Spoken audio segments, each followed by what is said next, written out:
ప్రార్థన చేసుకుందామండి. పరలోకమందున మా తండ్రి, మరొక శీర్షికలోనికి మమ్మల్ని నడిపించండి. పురాతనమైన తండ్రి, ప్రవచనాల యొక్క చరిత్ర మూలాల్లోనికి మేము వెళ్తున్నాం. ఎవరున్న తండ్రి నిర్లక్ష్యంగా ఉండక చెబుతున్న వాక్యము తండ్రి, ఎంతో కాలముగా తండ్రి అనేకులకు తండ్రి మరుగైపోయిన విషయాలు పనికిరాని మాకు తండ్రి మీరు అందిస్తున్నారు. అందుని బట్టి మీకు స్తుతులు. కేవలం వచ్చి వెళ్ళిపోయేవారుగా కాక పరిశుద్ధాత్ముడనే ఈ శీర్షికలో ఎన్నో నిగూఢమైన సత్యాలు తండ్రి మాకు అందిస్తున్నారు. దీని వెనకాల మీ చిత్తం ఉంది, ప్రయాసం ఉంది తండ్రి. మేము తెలుసుకొని మా జీవితాల్లో వెలుగులు నింపుకోవాలన్న తండ్రి ఎంతో ఆశ కలిగిన మీ ప్రణాళిక ఉంది తండ్రి. ఈ ప్రణాళికను ఎవడైనా నిర్లక్ష్యంగా తండ్రి వ్యవహరిస్తే, వారు ఎత్తబడుతున్న తండ్రి వాక్యాన్ని ఇస్తున్న తండ్రి ఈ బంగారం లాంటి వాక్యాన్ని తృణీకరిస్తే వాళ్ళ ఆత్మలకు వారు ఉత్తరవాదులు దేవా తండ్రి. మీ ప్రజలను మైమర్పించే సంగతులు మేము చెప్పము, కానీ మీ లేఖనాల్లో ఏమి రాయబడిందో ఆ సారమును మాత్రమే బోధించడానికి మమ్మల్ని వాడుకోండి తండ్రి. ఇవి చాలామందికి తెలియకే తండ్రి క్రైస్తవ్యం అనగానే వారు ఊహించుకున్న తండ్రి మార్గమే క్రైస్తవ్యం అనుకుంటున్నారు దేవ. అది కాదు తండ్రి. బైబిల్లో ఉన్నది వేరు, బయట కనబడుతున్నది వేరు తండ్రి. అలాంటి తండ్రి అవగాహన లేని క్రైస్తవ గుంపులలో మేము కొట్టుకుపోక తండ్రి, మీకు తండ్రి జ్ఞానయుక్తమైన పిల్లలుగా తండ్రి ఎవరు ఏం మాట్లాడుతున్నారో పరిశీలించి తెలుసుకునే తండ్రి బెరయ సంఘస్థుల వల్లే తండ్రి ఈ చిన్న గుంపుని, ఈ మందను తండ్రి, ఈ చిన్న మందను మీరు ఏర్పరిచినందుకు మీకు స్తుతులు దేవా తండ్రి. వచ్చిన వారితో మాట్లాడండి. పరోక్షంగా వింటున్న తండ్రి ప్రతి తల్లితో, తండ్రితో, చెల్లితో, తమ్ముళ్ళతో, ప్రతి ఒక్కరితో మీరు మాట్లాడతారని కోరుతూ క్రీస్తునామని ప్రార్థన సమర్పిస్తున్నాం తండ్రి. ఆమేన్. దీన్ని స్పీడ్ తగ్గించండి.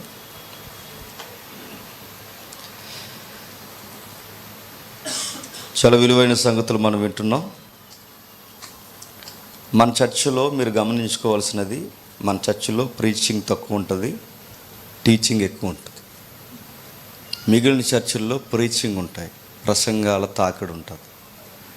మన చర్చిలో ప్రసంగాలు కాదు, నేర్పిస్తారు, బోధ నేర్పిస్తారు, సత్యం నేర్పిస్తారు. అందుకే చెబుతున్న నేను కూడా కొన్ని విషయాలు ఈ వారం అంతా కుస్తీ బట్టే నేర్చుకొని మీ దగ్గరికి వచ్చి నేను చెప్తాను. కాబట్టి మీరు కూడా నేర్చుకోవాలి. నేను ప్రతి వారం జ్ఞాపకం చేస్తున్నాను. దీనికి ఒక నోట్స్ మెయింటైన్ చేయండి.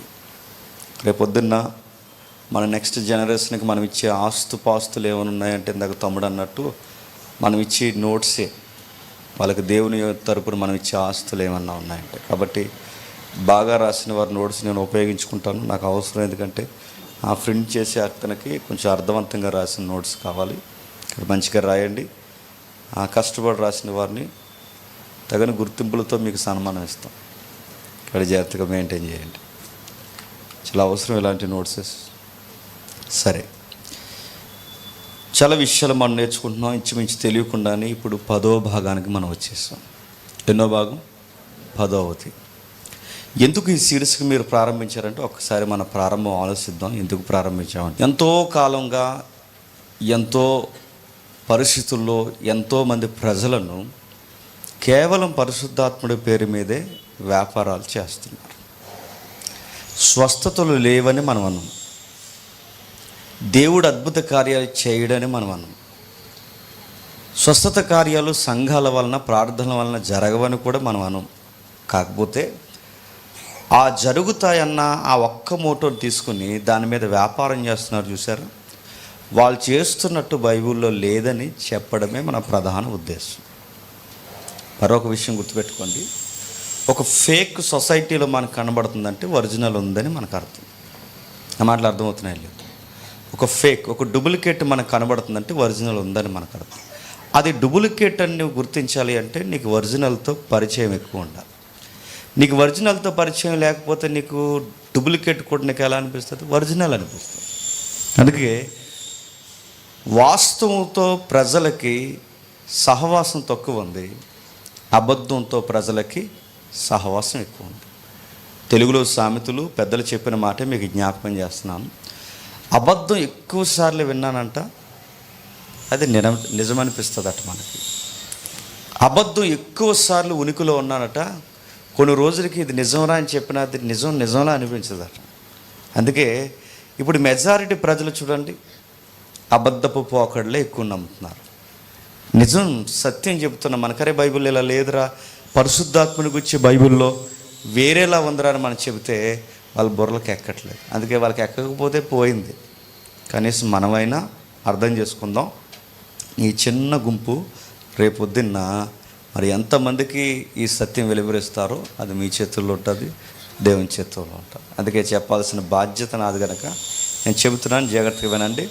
నేను ఎప్పటి నుంచో చెప్పాలనుకుంటున్న ఈ సీడ్స్కి తగిన సమయం వచ్చిందని నేను ప్రారంభించి ఇప్పటికి 10 వారాలంటే 2 నెలలు దాటేసింది. తెలియకుండా 2 నెలలు అయిపోయింది. సరే, ఇప్పుడు జాగ్రత్తగా విందాం. లాస్ట్ వీక్ ఒక అధ్యాయాన్ని వదిలేసాం మనం. ఎంతమందికి గుర్తుంది? లాస్ట్ వీక్ వెళ్ళి వస్తారా చెప్పండి. పోయిన వారం ఒక అధ్యాయం దగ్గర వదిలేసాం మనం. ఇప్పుడు గుర్తుపెట్టుకోండి, మీరు స్పందించకపోతే, నేను చెప్పింది మీరు జ్ఞాపకం పెట్టుకోకపోతే నాలో వేరే యాంగిల్ కూడా ఉంది. చాలా సీరియస్గా తిడతాను నేను. మీరు ఏమనుకున్నా పర్లేదు, ఎందుకంటే ఇక్కడ అటెండెన్స్ అవసరం లేదు, మీరు రావడం వల్ల ఒరిగేది ఏమీ లేదు, మీరు నాకు రాకపోయినా పర్లేదు, వచ్చే నలుగురు అయినా స్పందించాలి. నేను ఏం చెప్తున్నానో స్పందించాలి. మళ్ళీ అడుగుతున్నాను, చెప్పండి. లాస్ట్ ఒక అధ్యాయం దగ్గర వదిలేస్తున్నాను, చెప్పాలి. మనకి ఎంత సిగ్గు వచ్చేద్దో దేవుడి దగ్గరకు వచ్చేసరికి. ఈదుల్లో అన్నీ మాట్లాడతాం, ఈదుల్లో సిగ్గు లేకుండా తిరుగుతాం, కానీ దేవుడి దగ్గరకు వచ్చేసరికి అస్సలు అప్పుడే పుట్టిన బేబీలు మాదిరి మాట్లాడతాం మనం. మాట్లాడండి చెప్తున్నాను. ఒక అధ్యాయం వదిలేసాం మనం. లింక్ ఇస్తాను లేదా మీకు ఇంటి ఇస్తాను చెప్పండి. పాత నిబంధన ఒక అధ్యాయాన్ని వదిలేస్తాం. వచ్చే వారం చూద్దాం అన్నాను. మరొక లింక్ ఇస్తాను. ఇప్పుడేం చెప్పండి, మీకు దండం పెడతాను. ఒక మత్తులో తూగుతున్నారని చెప్పాను. ఇప్పుడు చెప్పండి, ఎవరు? అధ్యాయం, పుస్తకం చెప్పండి. యెషయా గ్రంథం. అక్కడ వదిలేసాం. అక్కడి నుంచి మనం జర్నీ స్టార్ట్ చేద్దాం. ఒకసారి రండి. యెషయా గ్రంథం చెప్పండి. అధ్యాయం అది పురుషులు మీరు బాగున్నారు, దేవుడు మిమ్మల్ని దీవించిన గాక. 28వ అధ్యాయం మొదటి వచనం.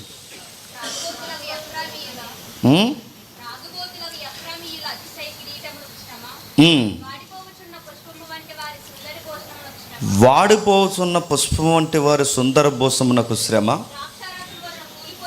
ద్రాక్షారసం వల్ల కూలిపోయిన వారి ఫలవంతమైన లోయ తల మీద ఉన్న కిరీటమునకు శ్రమ. ఆలకించుడి. బల పరాక్రమ గలవాడొకడు ప్రభువునకు ఉన్నాడు. ప్రచండమైన వడగండ్లను, ప్రచండమైన జలముల ప్రవాహములను, ప్రచండమైన వరదయు కొట్టుకొని వేయినట్లు ఆయన తన బలము చేత పడద్రోయువాడు. తాగుబోతులకు ఎఫ్రాయిమీల అతిశయ కిరీటము కాళ్ళతో త్రొక్కబడును. ఫలవంతమైన లోయ తల మీదున్న వాడిపో పుష్పం వంటి దాని సుందర భూషణంలో వసంతకాలం రాకముందే పండిన మొదటి అంజూరపు పండు వలె అగును.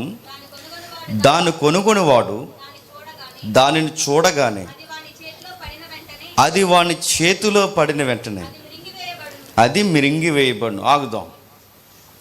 ఏదో పెద్ద చరిత్రని యెషయా గారు ఏదో పద్యం రాసిన మాదిరి పద్యాల మాదిరి రాస్తున్నారు. చాలామందికి యెషయా గ్రంథాలు కానీ, యోవేలు గ్రంథాలు కానీ, ప్రవక్తల గ్రంథాలు కానీ అంత ఈజీగా అర్థం కావు.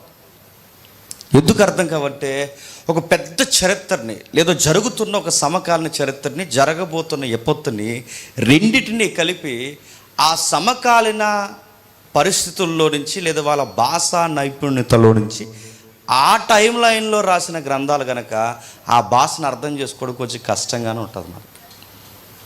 వాళ్ళు రాస్తున్నప్పుడు కొన్ని విషయాలు అర్థమయ్యేలా ఏం రాస్తారంటే పంటను గూర్చిన పదాలు వాడుతుంటారు. అగ్రికల్చర్ లాంగ్వేజ్ వాడుతున్నారు ఎవరు? యెషయా గారు. ఈ పదాలు మనం చదువుతున్నప్పుడు కొంచెం అర్థమైనట్టు ఉంటుంది, కానీ తిరగేసి మనం ప్రశ్నించుకున్నప్పుడు మనకు అర్థం కాదు. అందుకే ప్రతి దానికి ఒక సన్నటి దారంలాగా చరిత్ర నడుస్తుంది. ఆ దారం మనం పట్టుకుంటేనే మనం ఏ పుస్తకాన్ని ఎలా చదువుతున్నామో ఆ లింక్ మనకు అర్థం అవ్వదు. లేకపోతే మీరు బైబిల్ ఎన్నిసార్లు భక్తి శ్రద్ధలతో చదివినా మనకు బైబిల్ అర్థం కాదు. అంటే నా అర్థం మళ్ళీ భక్తి చదివితే అర్థం కాదు అంటున్నాడు అనుకోకండి. అంటే ఈ లింక్ మీరు వదిలేసి నేను చాలా దేవుని ప్రేమిస్తున్నారు మీరు చదివితే అర్థం కాదు. నిజంగా అది అర్థమయ్యడం ప్రారంభిస్తే అంటే కొన్ని విషయాలు మనకు అర్థం అవ్వడం ప్రారంభిస్తే దావీదు గారు అంటారు చూసారా, ఆ రోజుల్లో ఒక మంచి ఫుడ్ ఉండేదట. ఆ ఫుడ్ ఏంటంటే క్రొవ్వు మెదడు అంటాడు. తెలుసు కదా, క్రొవ్వు మెదడు తింటే ఎంత రుచికరంగా ఉంటుందో నీ వాక్యం నాకు అర్థమవుతున్నప్పుడు కూడా అంత ఆనందం ఉంది ప్రభు అంటాడు. మరలా కీర్తనకారుడు ఏమంటాడంటే ఒకసారి చూద్దాం మాట భలే ఉంటుంది. 19వ కీర్తన 8వ వచనం చూడండి ఒకసారి. 19వ కీర్తన 8వ వచనం, యెహోవా ఉపదేశములు నిర్దోషమైనవి, అవి హృదయాన్ని ఏం చేస్తాయట. అది నీకు విషయం అర్థమవుతుంటే నీ హృదయం ఎలా ఉంటుంది చెప్పండి, చాలా సంతోషంగా ఉంటుంది, నీకు ఒక రిలీఫ్ వస్తుంది. నీకు ఈ వాక్యం అర్థమయ్యేకొలది ఎలా ఉంటుందంటే నాకు దేవుడు నాతో మాట్లాడుతున్నాడన్న ఒక ఫీల్ నీకు స్టార్ట్ అవుతుంది. అందుకే ఇప్పుడు యెషయా గ్రంథం మనం చదువుతున్నాం. ఆ భాష ఏంటి, ఆ ద్రాక్ష తోటలు ఏంటి, ఆ లోయ ఏంటి, ఆ ఎఫ్రాయిం ఏంటి, ఆ త్రాగుబోతుల గొడవ ఏంటి, ఆ వాడిపోతున్న పుష్పం వంటి ఆ సుందర భూషణం ఏంటి, అతిశయ కిరీటం ఏంటి, ఆ బల పరాక్రమ గలవాడు ఎవడు, ఈ ప్రచండమైన వడగాళ్ళు ఏంటి, ఈ భాష ఏంటి, అది ఏంటో అర్థమైతేనే విషయం అర్థమవుద్ది మనకి.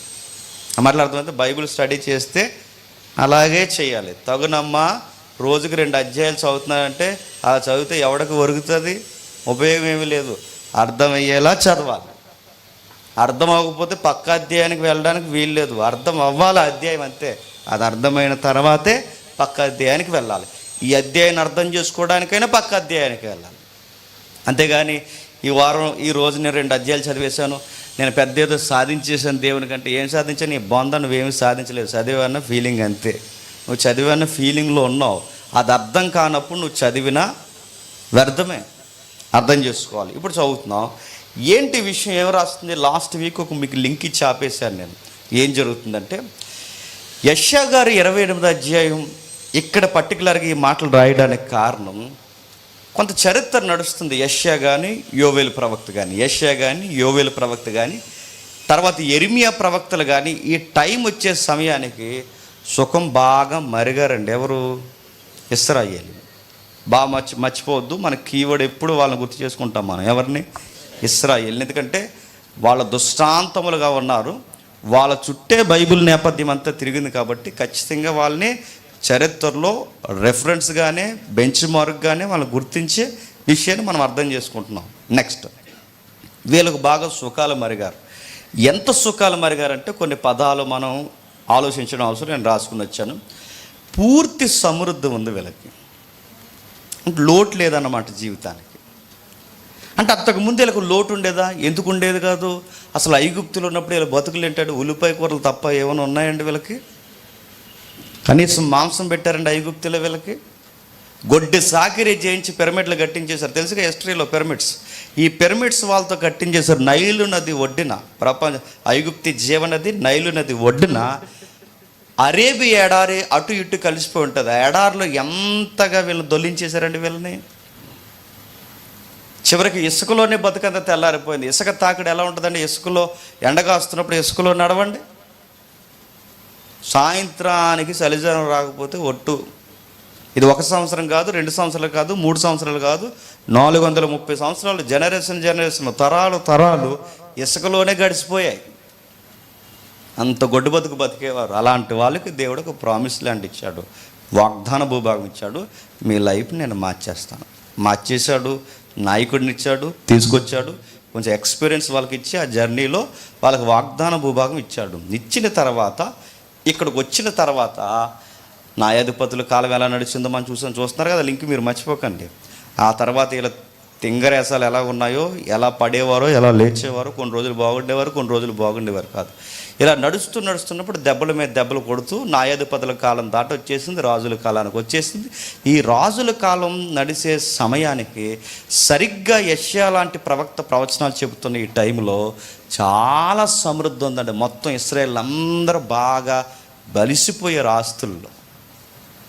ఎంతగా బలిసారంటే వాగ్దాన దేశంలో సెటిల్ అయిపోయారండి వీళ్ళు. ల్యాండ్ ఎక్కువైపోయింది ఎవరికి వాళ్ళకే. ఇప్పుడు భూములు ఎక్కువైపోయినాయి అనుకోండి, మన మన నడక మారిపోద్ది, మన మాట మారిపోదు.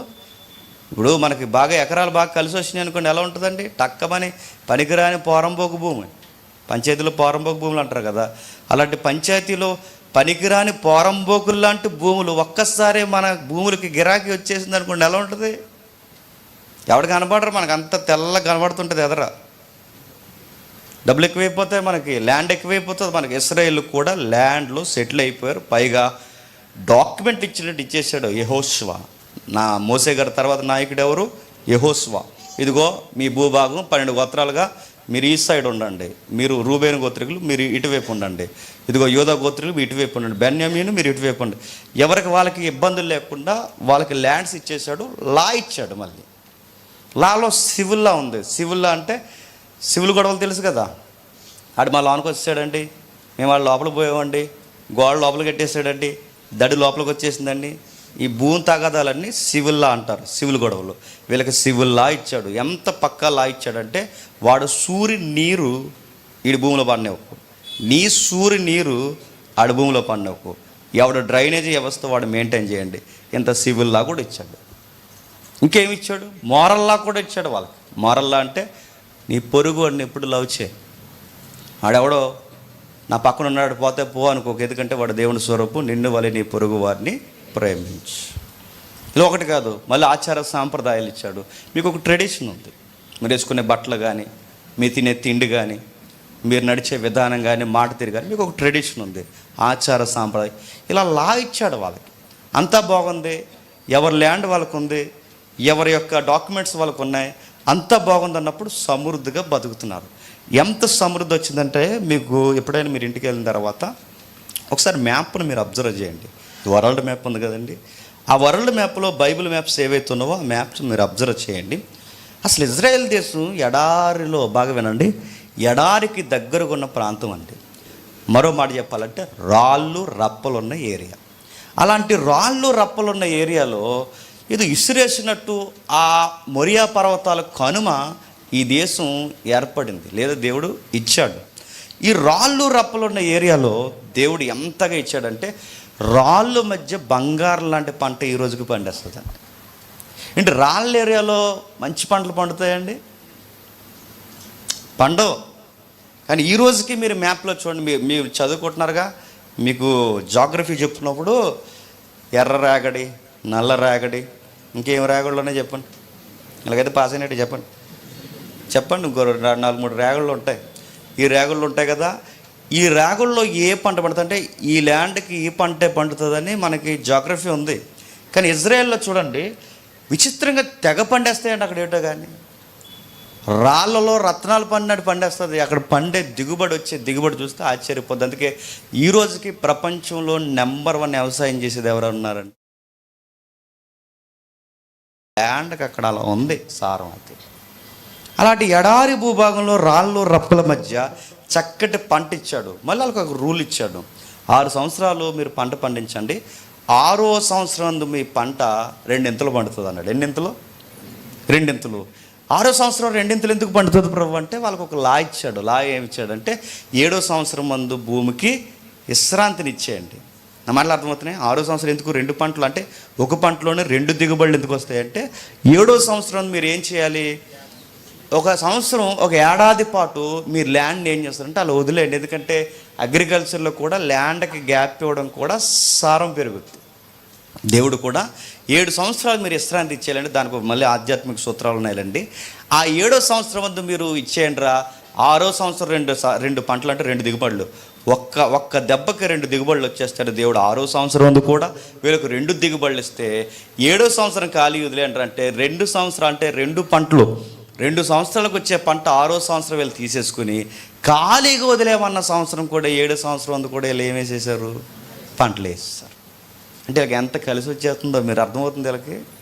అంటే వీళ్ళకి సమృద్ధి ఎక్కువైపోయింది. రాళ్ళ మధ్య రత్నాలు పండేస్తున్నాడు. 6 సంవత్సరాలు పంటలు, 6వ సంవత్సరం అందు 2 ఇంతలు పంట పండుతుంది, 7వ సంవత్సరం అందు గ్యాప్ వదిలేయండ్రా అంటే అప్పుడు కూడా పండించేస్తున్నారు. ఎంత సమృద్ధి ఎక్కువైపోతే వీళ్ళు ఇల్లులు ఎలా కట్టుకున్నారంటే, సమ్మర్లో ఒక ఇల్లు, ఎంటర్లో మరొక ఇల్లు.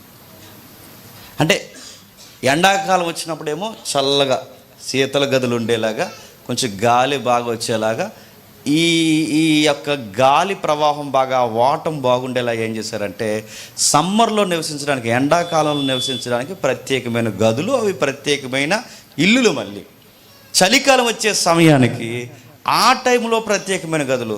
ఇలా ఎక్కడికక్కడ వీళ్ళకి ఇల్లులు ఎక్కువైపోయాయి, సుఖం ఎక్కువైపోయింది, పంటలు ఎక్కువైపోయాయి. జలజాతకం ఈరోజు చాలా చాలా ఇంపార్టెంట్ విషయం వింటున్నాం. మన పరిశుద్ధాత్మని సిరీస్లో ఉన్నాం, మర్చిపోకండి. ఇంత సుఖం ఎరిగారు. ఇంకా ఎంత సుఖం ఎరిగారంటే దంతాల చేత మంచాలు చేయించారంట. దంతాలంటే ఈ పాసి దంతాలు కాదు, దంతాలంటే ఏనుగు దంతాలు. 7 దంతాలతో మంచాలు చేయించారు. మీరు హిస్టరీ ఇంటికి వెళ్ళిన తర్వాత చదవండి. సరంబి మెయింటైన్ చేశారట. అంటే అడ్వాన్స్ టెక్నాలజీలో మనం వేసుకునేది లింగు అని చెప్పిన పిఓపీలు వేసుకుంటున్నాం మనం. ఏంటది? పిఓపి. వుడ్ మెయింటైన్ చేయండి. వుడ్ మెయింటైన్ చేయగలమా? సీలింగు వుడ్ మెయింటైన్ చేయడం చాలా కష్టం. దేవదారు మ్రానుతో సీలింగ్స్ వాళ్ళు ఏం మెయింటైన్ చేస్తున్నారట? వుడ్ మెయింటైన్ చేస్తున్నారు. దేవదారు వుడ్ వాడుతున్నారట. ఎంత తెగబలిసిందో చూడండి వీళ్ళకి. అంటే లైఫ్ మామూలుగా లేదు. సమృద్ధి ఎక్కువైపోయింది, రాళ్ల మధ్య పంట ఎక్కువైపోయింది. 6 సంవత్సరాల పంట అందేసుకుంటున్నారు, 7వ సంవత్సరం అంతా కూడా పంట అందేసుకుంటున్నారు. 2 ఇల్లులు. అంటే ఆ కాలంలో ఇల్లు వేరు, ఈ కాలంలో ఇల్లు వేరు, రకరకాల ఇల్లు మెయింటైన్ చేస్తున్నారు. ఇంకా ఎంత బలిసిందంటే దంతాల చేత మంచాలు చేయించుకుంటున్నారు. ఇంకా ఎంత ఎక్కువైపోయిందంటే దేవదారు మ్రానుతో సరంబీలు వేసుకుని సుఖపడుతున్నారు. సరిగ్గా ఈ టైంలో ప్రవక్త వచ్చాడు తెర మీదకి. ఎవరు చెప్పండి? యెషయా గారు వచ్చి, ఒరే అయ్యా, మీ బతుకులు ఎలా ఉన్నాయంటే దేవుడి యొక్క కొలమానంలో, దేవుడి యొక్క తూకంలో, దేవుడు చూస్తున్న దృష్టికోణంలో మీ వైఖరి అసలు బాలేదు అని చెప్పడానికి అధ్యాయాలు రాస్తున్నాడు. ఆ అధ్యాయాల్లో ఒక అధ్యాయమే సందర్భంగా మనం తీసుకున్నాం. ఏ అధ్యాయం? 28వ అధ్యాయం. అర్థమైంది నేపథ్యం ఇది. ఇప్పుడు చదవడం మనకు బాగా అర్థమవుద్ది. కొంచెం పొయిటిక్ లాంగ్వేజ్ ఉపయోగించాడు అక్కడ. ఏమంటున్నాడు? త్రాగుబోతులకు ఎఫ్రాయిమీల అతిశయ కిరీటమునకు శ్రమ, వాడిపోవచున్న పుష్పము వంటి వారికి సుందర భూషణమునకు శ్రమ, ద్రాక్షరసం వల్ల కూలిపోయే ఫలవంతమైన లోయ తల మీద ఉన్న కిరీటమునకు శ్రమ. మీకు అవి చదువుతుంటే ఏమర్థమవుతుందండి? ఒక 2 ద్వంద్వ, అంటే కొన్ని విరుద్ధమైన పరిస్థితులు మీకు చదువుతున్నట్టు అనిపించట్లేదా? నేను నిలదీస్తాను చూడండి. అతిశయ కిరీటం ఉందట, కానీ తాగేస్తున్నారంట. నా మాటలు అర్థమవుతున్నాయి లేదు? అతిశయం అంటే చెప్పుకోవడానికి మంచి అతిశయం ఉందట. మేము అదిరా, మరి మేము తోపులురా అని చెప్పుకోవడానికి ఉందట. కానీ తీరయ్యలు ఏం చేస్తారట? అంత అతిశయాన్ని పట్టుకెళ్ళి ఏం చేస్తున్నారట? తాగేస్తున్నారట. రెండవది, సుందర భూషణం ఉందట, కానీ వెనకాల వాడిపోతున్నారంట. మరొకటి ఉంది చూడండి, ఫలవంతమైన లోయ ఉందట, కానీ ద్రాక్షారసం వల్ల కూలిపోతున్నారంట. ఆ భాష ఎంత బాగా రాస్తున్నాడండి యెషయా గారు. అందుకేనండి యెషయా గారి యొక్క శైలి ప్రత్యేకమైన. 66 పుస్తకాలు బైబిల్లో ఉంటే 66 అధ్యాయాలు ఎందులో ఉన్నాయి? యెషయాలో. అందుకే దీన్ని మినీ బైబిల్ అంటారు. పైగా ఈయనకి ఈ భాషా నైపుణ్యత ఎక్కువ, అందుకే బాగా రాస్తాడు ఆయన. అంత బాగా రాస్తున్నాడు చూడండి. అతిశయ కిరీటం ఉంది, తాగుబోతనం ఉంది, సుందర భూషణం ఉంది, వాడిపోతున్నారు, ఫలవంతమైన లోయలు ఉన్నాయి, కానీ అదే ద్రాక్షరసం వల్ల కూలిపోతున్నారు. ఈ ద్వంద్వ వైఖరి బైబిల్లో ఆదికాండం నుంచి కంటిన్యూ అవుతుందంటే. మీకు ఉదాహరణ చెప్తాను. బైబిల్ చదువులకైతే టక్కమని అర్థమవుద్ది, చదువులకైతే టకటకమని అర్థమవుతుంది. కొంచెం వినండి, అర్థమవుద్ది. ఏమవుద్ది?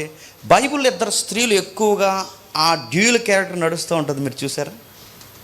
2 స్త్రీలు ఉంటారు. ఒకటి కన్యక అనే పదం ఎక్కువ వాడతాడు బైబిల్. 2 వేశ్య అంటాడు. ఏంటి? కన్యక. కన్యక అనే పదాన్ని ఎవరికి వాడుతున్నాడు? తన ప్రజలు అనుకున్న వారికి కన్యక అనే పదం వాడతాడు. వేశ్యని ఎవరిని వాడతాడు? తనతో నిబంధన చేసుకుని మళ్ళీ బయటికి పోయి దేవుడికి దూరంగా బతికే వారిని వేశ్య. ఈ 2 ఎవరికి వాడారంటే, కన్యక అన్న పదం యెరూషలేముకు వాడాడు, వేశ్య అన్న పదం మహాబబులోను అన్నాడు. అర్థమవుతుందా? రెండవ ఉదాహరణ, బైబిల్లో 2 పట్టణాలు కనబడతాయి. 2 పట్టణాలు ఏంటంటే, ఒకటి యెరూషలేము, 2 చెప్పండి, ఇప్పుడు చెప్పాను, బబులోను. ఈ 2 మీకు బైబిల్ పుస్తకాలు అలా కనబడుతూనే ఉంటాయండి. ఇక్కడ ఎలా అయితే అతిశయ కిరీటం ఉంది, తాగుబోతనం ఉంది, సుందర భోసనం ఉంది, వాడిపోతున్న తనం ఉంది, ఫలవంతమైన లోయ ఉంది, తాగేసి కూలిపోతున్నారు. ఈ 2 మీకు కనబడుతున్నాయి. అలాగే కన్య ఉంది, వేశ్య ఉంది, పట్టణం ఉంది, నశించిపోయే పట్టణం ఉంది, యెరూషలేము ఉంది, బబులోన్ ఉంది. ఈ 2 ఏం చెప్తున్నాయి? బబులోన్ అనేది లోకానికి గుర్తు. వీలైతే ఇమేజ్, బబులోన్ పట్టణం ఇమేజ్ ఉందా ఒకసారి చూడండి. ఆ పట్టణం ఆ రోజుల్లో ఎంత టెక్నాలజీ అండి. ఆ రోజుల్లో బబులోను పట్టణంలో ఏముందో తెలుసా? ఆ పట్టణంలో ఇది లేదు అనడానికి లేదండి, లోకానుసారమైన జీవితానికి కావాల్సిన ప్రతీది ఆ పట్టణంలో ఉంది. ప్రతీది ఆ పట్టణం. ఆ రోజుల్లో వారు కట్టిన కట్టడాలు, ఒక పెద్ద కట్టడం ఉంటుంది, ఆ కట్టడం చుట్టూ చాలా కట్టడాలు ఉంటాయి. అది ఒక అతిపెద్ద టౌన్. అది అంటే ఆ టౌన్ అంటే సిటీ లైఫ్ ఉందన్నమాట. బబులోన్లో సిటీ లైఫ్ ఉందంటే పట్టణ జీవితం. ఇది లేదనడానికి లేదండి, అన్ని సౌఖ్యాలు బబులోన్ దగ్గర ఉంటాయి. ఇప్పుడు చెప్పండి, లోకంలో దొరుకుతున్న ప్రతి సౌఖ్యానికి కేర్ ఆఫ్ అడ్రస్ ఎవరు? బబులోన్. రెండోది యెరూషలేము ఎక్కడ ఉంటుంది? యెరూషలేము ఎక్కడ ఉంటుంది? ఎక్కడో రాళ్ళ మధ్య, ఆ రప్పల మధ్య, ఆ కొండపైన ఎక్కడో పట్టణం ఉంటుంది. ఇంత సుఖ సౌఖ్యాలు యెరూషలేములో ఉంటాయంటే ఉండడానికి కూడా దేవుడు ఇష్టపడ్డు. కానీ ఉన్న దాంట్లోనే వాళ్ళు ఏం చేస్తారంటే, వాళ్ళకి సెంటర్ ఆఫ్ అట్రాక్షన్గా పెద్ద భవంతి ఉండదు, కానీ వాళ్ళకి సెంటర్ ఆఫ్ అట్రాక్షన్గా ఏముంటుందంటే మందిరం ఉంటుంది. యెరూషలేములో ఆకర్షణీయమైనది ఏంటండి? దేవుడు కట్టించుకున్నా లేదా సొలొమోను కట్టిన మందిరం. అదే వాళ్ళకి ప్రధానమైనది ఏదంటే మందిరం. అంటే ఈ సిటీలో ఏముందిరా ఆకర్షణీయంగా అంటే మందిరము, దేవుని సన్నిధి ఉంది. బబులోను పట్టణంలో ఏముందిరా ఆకర్షణీయంగా అంటే అన్నీ ఉన్నాయి. నా మాటలు అర్థమవుతున్నాయి లేదో? ఈ యొక్క విధానం చెప్పుకుంటూ వస్తాడు. మరొకటి, ఒక స్త్రీ ఉంది, ఆవిడ వేశ్య అంటున్నాడు. బబులోని వేశ్యతో పోల్చాడు. ఆవిడనే వేశ్యతో పోల్చాడు. వేశ్యతో పోల్చిన ఆవిడ ఏం చేస్తుంది? తన సుఖాల కొరకు, తన ఆశ కొరకు తన దేహాన్ని ఏం చేస్తుంది చెప్పండి? పెట్టుబడిగా పెడుతుంది. అంటే వేశ్య జీవితం అంటే తన ఒళ్ళు ఎలాగైపోయినా పర్లేదు, తన సిగ్గు బిడియం, తన మానవత్వం లేదా తన శీలం ఏమైపోయినా పర్లేదు, తన ఆశలు నెరవేరాలంటే ఆ ఆశలు నెరవేరడానికి తన ఒళ్ళుని ఎలాగైనా అమ్మేసుకుంటుంది. ఇలాంటి క్యారెక్టర్ని వేశ్య అన్నాడు. కన్యకి ఏం చేస్తుంది? అయ్యో, ఆయన నన్ను ప్రదానం చేసుకున్నాడు, నేను ఆయనకి నమ్మకంగా ఉండాలి, ఆయనకి నమ్మకంగా లేకుండా నన్ను నేను ఆనందింపజేసుకోవడం ఇది సబబు కాదు, ఆయనతో ఉండడమే నాకు ఆనందమని తన ప్రియుడి కొరకు ఎదురు చూస్తూ నిష్ఠాగరిష్ట కలిగిన ఈ అమ్మాయిని ఏమన్నాడంటే కన్య అన్నాడు. ఇప్పుడు 2 జీవితాలు కనబడుతున్నాయా? అర్థమైనట్టే ఉంది కదా? అర్థం లేదని కూడా అర్థమవుతుంది. కొంచెం ముందుకు వెళదాం. అంటే లౌకికమైన జీవితం ఒకటి కనబడుతుంది, నెక్స్ట్ ఆత్మీయ జీవితం ఒకటి కనబడుతుంది. లౌకికమైన జీవితం ఎలా ఉంటుందంటే తొలతూగుతారు. ఎంత తొలతూగుతారు? అతిశయిస్తారు. ఎంత అతిశయిస్తారు? కిరీటాలు పెట్టుకుంటారు. ఎంత కిరీటాలు పెట్టుకుంటారు? ఆ కిరీటాలు వాడిపోయి రాలిపోయి అంత మత్తెక్కిపోతారు. మీకు ఉదాహరణ చెప్తాను వినండి. సొసైటీలో మనం తప్పులు చేసుకుంటూ బతుకుతున్నాం అనుకోండి, చాలా జాగ్రత్తగా ఉండాలి, లాజిక్ మర్చిపోవద్దు. సొసైటీలో మనం తప్పులు చేసుకుంటూ బతుకుతున్నాం అనుకోండి, ఎవడో ఒకడు మనం తప్పు పడతాడండి. ఎవరో ఒకరు తప్పు పడతారు, పట్టరా, అరే ఏంట్రా ఈ పనులని, అరే ఏం పనులురా, అమ్మ నాన్న చదువుకోమని ఒప్పిస్తే ఏంట్రా నువ్వు ఈ టౌన్లో చేసే పనులు, ఎవరొకరు పాయింట్ అవుట్ చేస్తారు, చేయండి. లేదా ఇలాంటి చర్చికి మీరు అప్పుడప్పుడు వచ్చినప్పుడు ఏ ప్రసంగికుడు నోటో మీకు మాట నేరుగా తగులుతుంది. పల్లమని తగిలిన వెంటనే మీకు ఒక లోపల ఒక పశ్చాత్తాపం స్టార్ట్ అవుద్ది. పశ్చాత్తాపం స్టార్ట్ అయినప్పుడు మీరు ఏం చేస్తారంటే, నిజమే నేను బాగాలేదు, అందమైన జీవితాన్ని నేను పాడు చేసుకుంటున్నానని చెప్పి దేవుని దగ్గర మనం ఏం చేస్తాం చెప్పండి? పశ్చాత్తాపడే ప్రయత్నం చేస్తాం. అంటే తప్పులు మనకు కనబడుతున్నప్పుడు ఏం చేస్తామండి? పశ్చాత్తాపడతాం. ఇప్పుడు దీనికి ఆపోజిట్ బాగా వినండి, ఇది చాలా డేంజర్ జోన్. ఏంటి ఆ డేంజర్ జోన్ అంటే, నువ్వు సొసైటీలో బాగా డబ్బులు సంపాదిస్తున్నావు అనుకో, నిన్నేమంటారు చెప్పు? నువ్వు సూపర్ రా అంటారు. మంచి ఉద్యోగం కట్టి అక్కడ నిలబడి బాగా సంపాదించడం మొదలెట్టావు అనుకో, ఈ లోకం నిన్నేమంటారు చెప్పు? నువ్వు సూపర్ రా అంటారు. మరొకటి, మంచి ఇల్లు కట్టుకొని మంచి కారు కొనుక్కొని మంచి సుఖమైన జీవితం అనుభవిస్తే ఈ లోకం చుట్టుపక్కల వాళ్ళందరూ మనల్ని ఏమంటారు చెప్పండి? జీవితం అంటే వాడదండి అంటారా అనరా? ఇప్పుడు చెప్పండి, మంచి సంపాదన ఉన్నా, మంచి ఉద్యోగాల్లో మనం తొలదూగుతున్నా, మంచి ఇల్లు కట్టుకుని మనం బాగా ఉంటే చుట్టూ ఉన్న వాళ్ళు మనల్ని ఏం చేస్తారు చెప్పండి? పొగుడుతారు. ఏం చేస్తారు? పొగుడుతారు. మనం బాగోకపోతే ఎవడో ఒకడు తిడితే మనకి మారే అవకాశం ఉంది. మన చుట్టూ ఉన్న వాళ్ళని మనల్ని పొగిడితే, బాగా వినాలి, మనల్ని బాగోకపోతే తిడితే మారే అవకాశం ఉంది. మన చుట్టూ ఉన్న వాళ్ళు మనల్ని పొగిడితే మారే అవకాశం ఉందా? మత్తు ఎక్కువైపోయే అవకాశం ఉందా? చెప్పాలి. మత్తు ఎక్కువైపోద్ది. ఇప్పుడు ఇశ్రాయేల్ పరిస్థితి ఎలా ఉంది చెప్పండి? ఏమున్నాయి సార్ మీ ఇల్లులు అంటే ఇప్పుడు వీళ్ళకి మారే అవకాశం ఉందా? మత్తు ఎక్కువైపోయింది వాళ్ళకి. సార్ మీరు పంట పండుతుంది సార్, మరి మామూలు పంట కాదు. 6వ సంవత్సరం ఏంటి సార్ మీకు 2 పంటలు వచ్చేస్తే అలా అనగానే ఇంకో గాది కూడా కట్టేస్తున్నాం అక్కడ. ఈ స్టోర్ మందే, కోల్డేజ్ స్టోరు అది కూడా మందే. అంటే ఇవన్నీ ఎలా ఉంటాయి చెప్పండి? దేవుడు జ్ఞాపకం. అదో రకమైన అతిశయం వస్తుందండి. సిటీ లైఫ్ ఎలా ఉంటుంది చెప్పిన, మీరు సిటీ లైఫ్లో ఉన్న వాళ్ళు మీరు గమనించండి, మీరు సిటీ లైఫ్కి అలవాటు పడిన వాళ్ళని గమనించండి. వాళ్ళ ఫీలింగ్ కానీ, వాళ్ళ వాకింగ్ స్టైల్ కానీ, వాళ్ళ మాటల స్టైల్ మీరు గమనించండి. ఏదో సాధించేసినట్టు, ఏదో ఎరగదీసేసినట్టు. మీరు గమనించారా? ఇంకా లైఫ్ అనగానే ఇలా సాయంత్రం బయటకు వచ్చి ఆ పార్క్కి ఈ పార్క్కి అక్కడికి అలా తిరిగి 4 ఫోటోలు తీసుకుని సాయంత్రం స్టేటస్ అలా పెట్టుకుని అక్కడ చుట్టుపక్కల స్టేటస్ చూసిన వాళ్ళు మనకు కామెంట్ పెట్టి ఎక్కడ అనగానే అక్కడ అంట. అరే ఈ ప్లేస్ కూడా మీరు వెళ్ళారంటే వెళ్ళాం. ఈ ప్లేసే కాదు, మొన్న ఆ ప్లేస్కి కూడా వెళ్ళాం, ఆ ప్లేస్కి కూడా వెళ్ళాం, ఈ ప్లేస్కి వెళ్ళాం, ఇక్కడికి వెళ్ళాం. ఇది ఎలా ఉంటుంది తెలుసా? నేను అనుకుంటున్నానండి, అదేదో సాధించేసిన ఫీలింగ్ అంటే, అదేదో ఘనకార్యం చేసిన ఫీలింగ్ అంటే. వాళ్ళకి మంచి హౌస్ ఉంటుంది, మంచి శాలరీ ఉంటుంది, ఇన్కమ్ సోర్స్ ఉంటుంది, వాళ్ళకి చాలా సౌలభ్యం ఉంటుంది. ఇంత ఉన్నప్పుడు వాళ్ళకి ఎలా ఉంటుంది చెప్పండి? అదే లైఫ్ అనే మత్తు ఉంటుంది. ఈ మత్తులో ఉన్న వారికి ఎలా ఉంటుంది తెలుసా? అసలు దేవుడు అనే ఒక పాయింట్ వాళ్ళకి అస్సలు అవసరం ఉంటుంది. ఇశ్రాయేలుకి రోగం పట్టింది. వీళ్ళ అతిశయం ఉంది. ఆ అతిశయం వీళ్ళకి చెప్పుకోవడానికి, మాకు మంచి ఇల్లు ఉన్నాయి, మంచి పంట ఉంది, మాకు మంచి వాహనాలు ఉన్నాయి, చాలా గొప్ప ఎకరాల స్థలాలు ఉన్నాయి, చెప్పుకోవడానికి చాలా అతిశయం ఉంది. కానీ అతిశయం వెనకాల వీళ్ళకి ఏముంది చెప్పండి? మత్తు ఉంది. బాగా మనల్ని పొగిడితే అది మత్తే తెలుసా? మన తప్పులు మనకు కనబడిన మత్తు అది. మన విలాసవంతమైన జీవితం మనం దేవుని దగ్గరికి పోకుండా అడ్డుకునే మత్తు అది. నేను మళ్ళీ అడుగుతాను, ఎవరైనా ఇక్కడ ఎవరున్నా, నేనున్నా మీరున్నా, ఎవరున్నా, నీకు జాగ్రత్త. నీ స్థితిగతులు పెరుగుతున్నాయా? జాగ్రత్త. మత్తెక్కుతున్నావేమో జాగ్రత్త. నువ్వు వస్తున్న తల్లిగా, కుమారుగా, చెల్లిగా, తమ్ముడిగా మీరు ఎవరైతే ఉన్నారో మీ అందరిని అడుగుతున్నాను, జాగ్రత్త. ఏదైనా మత్తు ఎక్కుతుందేమో జాగ్రత్త. దేవుడిని మైమర్పించే మత్తులు ఏమన్నా నేర్చుకుంటున్నాయో జాగ్రత్త. ఇశ్రాయేలుకి ఇలాగే మత్తు ఎక్కిపోయింది. ఇశ్రాయేలుకి ఇలాగే మత్తెక్కింది. వాళ్ళకి ఎంత మత్తెక్కిందంటే అందరూ పొగుడుతున్నారు. మంచోడండి, మంచి ఉద్యోగం అండి, బాగా సంపాదిస్తాడండి, మంచి ఇల్లు ఉందండి, మంచి కారు ఉందండి, బాగా తిరుగుతాడండి, బాగా సాయంత్రం మొట్లు అలా తిప్పుతాడండి. ఇదంతా ఏంటి చెప్పిన మత్తెక్కిపోయారా మీరు? బాగా మత్తెక్కిపోయారు. మీరు చెప్పుకుంటున్నారు గొప్ప, ఏదైతే చెప్పుకుంటున్నారో ఆ గొప్పల్లోనే మీరు తొలదూగుతున్నారు. నీకు సుందర భోజనం ఉందంటే డ్రెస్ మెయింటైన్ ఉంది. డ్రెస్ మెయింటైన్, సుందర భోజనం అంటే ఏంటి? మంచిగా మెయింటైన్ చేస్తారు అవుట్లుక్ మీరు. కానీ లోపల మీ ఆత్మీయ జీవితం మాత్రం కుళ్ళిపోయింది, వాడిపోయింది. ఇవన్నీ ఎక్కడ కనబడతాయి తెలుసా? పట్టణ జీవితంలో కనబడతాయి. కనబడవండి? ఇజ్రాయెల్ దేశంలో యెరూషలేము లైఫ్ ఎలా ఉందంటే, ఆ రాళ్ళ మధ్య దేవుడి మందిరాన్ని మొక్కుతూ ఉన్న కలోమెతుకులో తిని దేవుడిని ఆరాధిస్తూ బతుకుతారు. ఇది యెరూషలేము జీవితం. బబులోను జీవితం ఎలా ఉంటుంది చెప్పండి? తొలతూగుతూ అతిశయాలు, కిరీటాలు, సుందరభూషణాలు, ఇవన్నీ ఇల్లులు, ఏనుగు దంతాలు, ఇవన్నీ కట్టుకుంటే వీళ్ళకి వేరొకరితో పని ఉంటుందండి. వీళ్ళకి ఇంక మాకు ఏం అవసరం లేదు, మాకు అన్నీ ఉన్నాయంటారు. ఆవిడెవరు? ఈ బిల్లి గ్రహం గారు వెళ్తారు ఒక హీరోయిన్ దగ్గరికి. ఆవిడ పేరు నాకు గుర్తురావట్లేదు. మీకేం గుర్తుందా? బిల్లి గ్రహం గారు అప్పట్లో 90s ఒక పెద్ద హీరోయిన్ ఉండేది హాలీవుడ్లో. అసలు మెర్లిన్ మోన్రో. వెరీ గుడ్, బాగానే ఉన్నారు.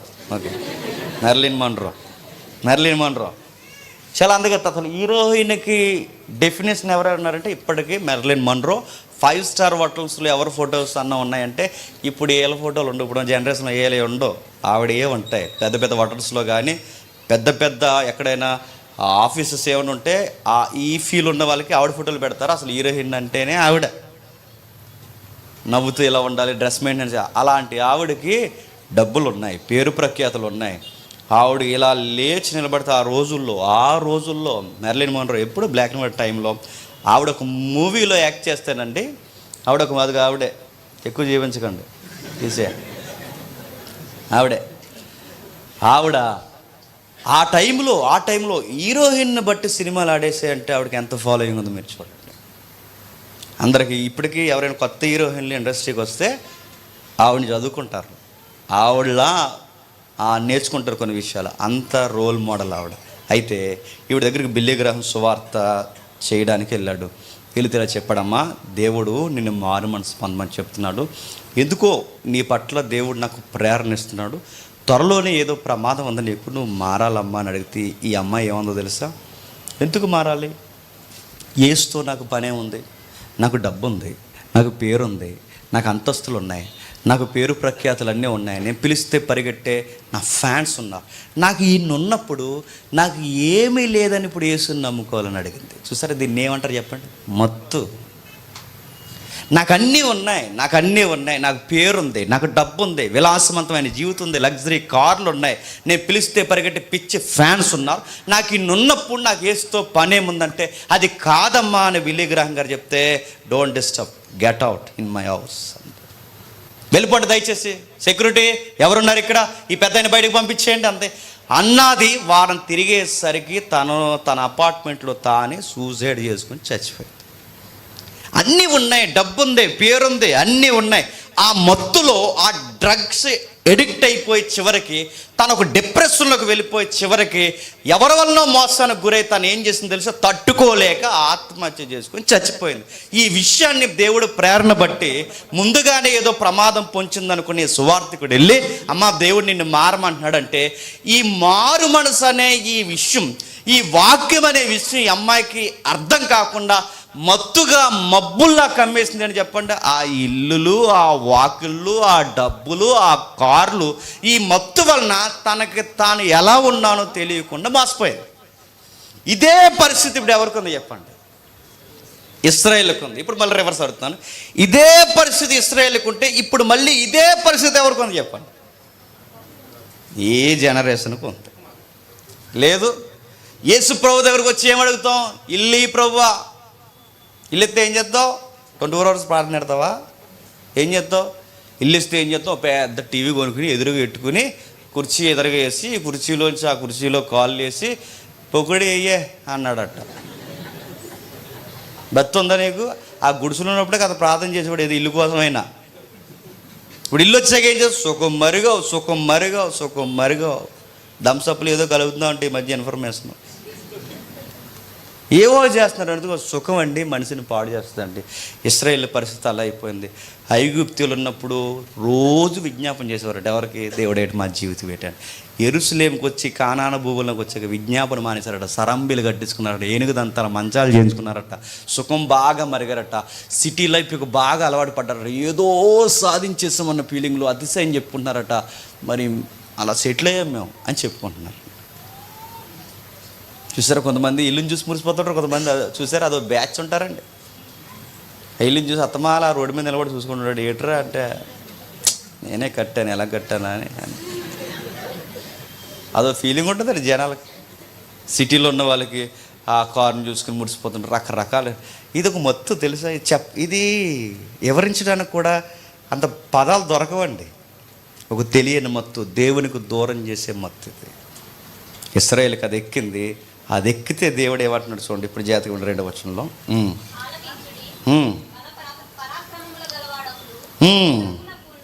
ఎవరున్నారట, బల పరాక్రమ గలవాడు అక్కడ ఉన్నాడు, ప్రచండమైన వడగండ్లను, ప్రచండమైన జలముల ప్రవాహములను, ప్రచండమైన వరదయు కొట్టివేయినట్లు ఆయన తన బలము చేత పడద్రోయేవాడు. ఇప్పుడు ఎవరిని పడదోస్తాడు చెప్పండి, మంచాలు కట్టించుకున్న వారిని, సరంబీలు వేయించుకున్న వారిని, భోసన కిరీటాలు పెట్టుకున్న వారిని, అతిశయ కిరీటాలు ధరించుకున్న వారిని, సుఖాన్ని బాగా ఎరిగి మేము బాగున్నాంలే అని దేవుణ్ణి పూర్తిగా నిర్లక్ష్యం చేయడానికి, ఇట్టి మత్తులో ఉన్న వారిని దులిమాడేయడానికి దేవుడి దగ్గర ఒకరు ఉన్నారట. ఎవరు చెప్పండి, పరాక్రమశాలి. టెక్స్ట్లో సందర్భంలో ఇక్కడ పరాక్రమశాలి అనగానే యెషయా సందర్భంలో ఎవరు పరాక్రమశాలి అంటే అశూర్ రాజులు. ఎవరు, అసూర్ రాజు అంటే ఇక్కడ పరాక్రమశాలి. వీళ్ళ మత్తును వదిలించడానికి ఎవరు రాబోతున్నారంటే అసూర్ రాజులు రాబోతున్నారు. ఆధారం ఉందా ఏమన్నంటే ఇది అలాగే ఉంచండి. 28వ అధ్యాయం నుంచి 8వ అధ్యాయంకి రండి ఒకసారి. 8వ అధ్యాయంకి రండి. 8వ అధ్యాయం ఇవన్నీ చదువుకోవాలి. ఎందుకంటే ఈ మధ్యకాలంలో చూస్తున్నారు లేదో మతోన్మాదులు ఇలాంటి పొడి పొడిగా చదివేసి మన బైబిల్లోనే ఏ తప్పులు ఉన్నట్టు చూపిస్తున్నారు. వాళ్ళ పేర్లు నేను చెప్పను కానీ వాళ్ళు సరిగా చదవరు, వాళ్ళకి తెలియదు. ఇలాంటి విషయాలు ఎత్తి చెప్పేసరికి మనం వెంటనే మన మైండ్ మారిపోయి బ్లాక్ అయిపోయి అసూర్ అంటే ఎవడో అన్నామంట. అయిపోయింది. ఇంకా ఆడే బాగా చదువుతున్నాడు నన్ను అడిగితే మనకన్నా బాగా. వాడికి కాస్త చదవండి, కొన్ని టూకీగా ఇలాంటివి తెలుసుకోండి. ఎక్కడ జరుగుతుందో చూడండి. ఎక్కడ జరుగుతుంది 8వ అధ్యాయంలో చెబుతూ వస్తూ 7వ వచనం కాగా ప్రభు బలమైన యూఫ్రటీస్ నది విస్తారమైన జలములను అనగా అది ఎవడట అష్షూరు రాజును అతని దండంతటిని వారి మీదకు రప్పించును. పొంగి బొర్లిపారును అవి యూదా దేశంలోనికి వచ్చి పొర్లి ప్రవహించును. అవి కుతుకలలో తగును. ఇమానియేలు పక్షి తన రెక్కలు ఇప్పునప్పటి వలె దాని రెక్కల వ్యాపకము నీ దేశ వైశాల్యం అంతటా వ్యాపించింది. ఇప్పుడు చెప్పండి, ఎప్పటి వరకు మీకు సుఖం కమ్మేసింది, ఎప్పటి వరకు మీకు అతిశయం కమ్మేసింది, ఎప్పటి వరకు మీకు పంటల దిగుబడి కమ్మేసింది, ఇందులోకి మీకు కమ్మేసింది, ద్రాక్షరసం కమ్మేసింది. ఎంత కమ్మేసిన మిమ్మల్ని ఇప్పుడు ఒకడు వచ్చి కమ్మేయబోతున్నాడు. ఆడు ఎవడు? అసూర్ రాజు. ఎందుకు అసూర్ రాజు వస్తున్నాడంటే దేవుడే పంపిస్తున్నాడు. ఎందుకు దేవుడు పంపిస్తున్నాడు అంటే వీళ్ళకి మత్తు వదిలిపోవాలి. మొన్న ఒక పాస్టర్ గారు మాట్లాడుతూ అంటే నెక్స్ట్ ఈ డిబేట్ కూడా ఏం తేలట్లేదు కదండి. చాలామంది బెంగడేసుకున్నారు డిబేట్ లేదేమనుకున్నారు. ఈ డిబేట్ కూడా ఏమైతే తేలట్లేదు. దీని గురించి మేము డిస్కషన్ చేస్తున్నాం. ఒక మంచి పాస్టర్ గారు ఉన్నారు, ఆయనతో మేము డిస్కషన్ చేస్తున్నప్పుడు మాటల సందర్భంలో అంటే డిబేట్ ఉందండి, కంగారు అయిపోకండి. డిబేట్ అంటే ఆయన రాకపోతే వేరేలా జరుగుద్ది, వేరే ప్లాన్స్ ఉన్నాయి, ప్రేయర్ చేయండి. సబ్జెక్ట్ ఏదోలా బయటకు చెప్పాలిగా, ఆయన వచ్చినా చెప్పాలి, రాకపోయినా చెప్పాలి. మొత్తం మీద విషయం బయటికి మనం చెప్పాలి. అక్కడ వెయిట్ చేస్తున్నాం. ఆ మధ్యలో ఉన్న పెద్ద ఆయన బట్టి గౌరవించి వెయిట్ చేస్తున్నాం. ఇప్పటికీ క్లారిటీ రావట్లేదు. సరే ఏదో వదిలేయండి. అయితే ఈ మాటల సంభాషణలో మత్తు బాగా వినాలి. మత్తు వదలాలంటే ఇప్పుడు ఇశ్రాయేలుకి మత్తు వదిలిపోవాలంటే ఎవరు రావాలండి? అష్షూరు రాజు రావాలి. ఇది ఎలా ఉంటుందంటే ఈ మాటల సందర్భంలో ఈ పాస్టర్ గారు భలే అన్నారు, భలే అనిపిస్తుంది. ఆ మాట ఏమన్నారంటే ఇశ్రాయేలు ముందు ఎర్ర సముద్రం అలా విడిపోయింది.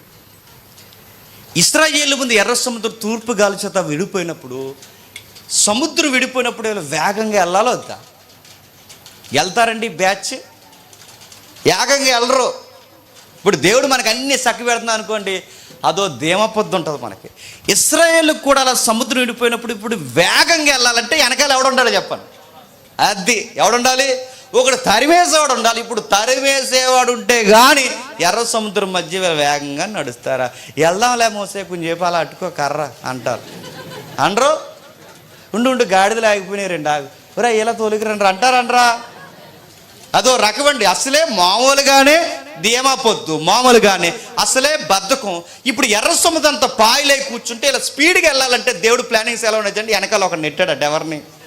ఆడొస్తున్నాడన్న కంగారు ఉంటేనే ఇప్పుడు ఆ గాడిద వచ్చిన రాకపోయి పరిగెట్టాడు. సేమ్ కొన్ని మత్తులు, కొన్ని బద్ధకాలు. మన ఆత్మీయ జర్నీ వేగంగా ఉండాలి అంటే కొన్నిటిని అలా పంపించి చెప్పండి, కొన్ని విషయాలు అలా పంపించి మొత్తి కొంత రేపి నేను సెట్ చేస్తాను. నేను ఇశ్రాయేలు కూడా అష్షూరు రాజుని పంపిస్తున్నాడు. పరాక్రమశాలి గలవాడు ఒకడు ఉన్నాడు, అతగాడు వస్తాడు. వడగండ్లు ప్రచండమైన జలముల ప్రవాహం వల్లే ప్రచండమైన వరద కొట్టినట్లు అతడు తన బలము చేత మీ మత్తు మీద, మీ బతుకుల మీద కొడతాడు.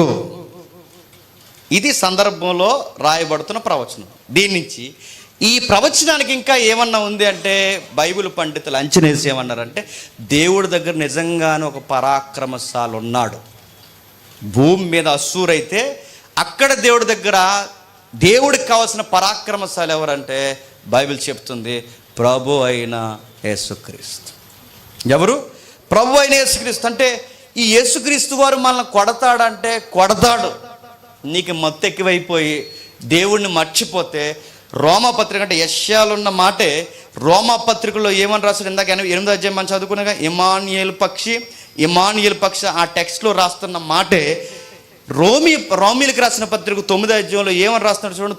9వ అధ్యాయం రోమిలకు రాసిన పత్రిక 9వ అధ్యాయం 33వ వచనం చూడండి. రోమిలకు రాసిన పత్రిక 9వ అధ్యాయం 33వ వచనం.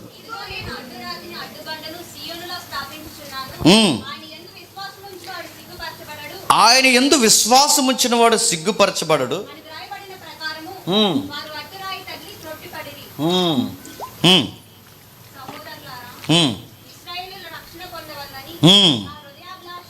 ఏం రాస్తున్నాడండి? కొంతమందికి అడ్డురాయి తగిలి పడిపోతారట. ఇప్పుడు చెప్పండి, ఆ అడ్డురాయి ఎవరు చెప్పండి? దేవుడు ఏర్పరిచిన రాయి ఎవరు చెప్పండి? దేవుడు వేసిన పునాది రాయి ఎవరు చెప్పండి? దేవుడు ఏర్పరచుకున్న చిన్న చేతి సహాయం లేకుండా వచ్చిన రాయి ఎవరు చెప్పండి? యేసుక్రీస్తు. ఇప్పుడు చెప్పండి, ఈ అడ్డురాయి ఎవరికి తగులుతాడట? సుఖాలలో మత్తులో బ్రతుకుతున్న వారికి కాళ్ళకు అడ్డుబండలా తగిలేవాడు ఎవరున్నారంటే యేసుక్రీస్తు వారు ఉన్నారట. అంటే ఈ దేవుడు ఎలా అంటాడంటే, నీకు ఇల్లు కావాలా ఇల్లు ఇస్తాడు, నీకు ఉద్యోగం కావాలా ఉద్యోగం ఇస్తాడు, నీకు ఎంత సమృద్ధి ఆరోగ్యం కావాలా అన్నీ ఇస్తాడు. కానీ ఆ తీసుకున్న తర్వాత మత్తు ఎక్కువైపోతే ఆ ఇచ్చినోడే నీ కాళ్ళకి అడ్డంగా నిలబడి నిన్నేం చేస్తాడు? నీ మత్తు వదలడానికి నిన్ను పడగొడతాడు. గుర్తుపెట్టుకో. అందుకే ఈ రోమపత్రికలో ఏమంటాడంటే, ఏ రక్షకుడైతే మన కొరకు ప్రాణం పెట్టాడో ఆ రక్షకుడే శిక్ష విధించేవాడు కూడా. గుర్తుపెట్టుకో. అంటే తాత్కాలికంగా ఇక్కడ అసూర్ రాజు మనకు కనబడుతుంటే, మన ఆత్మీయ జీవితానికి ఇక్కడ పరాక్రమశాలిగా మనకు అడ్డుగా నిలబడేది ఎవరంటే అసూర్ రాజు కాదు, ప్రభు అయిన యేసుక్రీస్తు. అందుకే ఇక్కడ రాయబడుతున్న మాట చూడండి. కిందికి చదువుదాం. యెషయా గ్రంథం 28వ అధ్యాయం 28వ అధ్యాయం యెషయా గ్రంథం 28వ అధ్యాయం 2వ వచనం నుండి. ఆలకించుడి,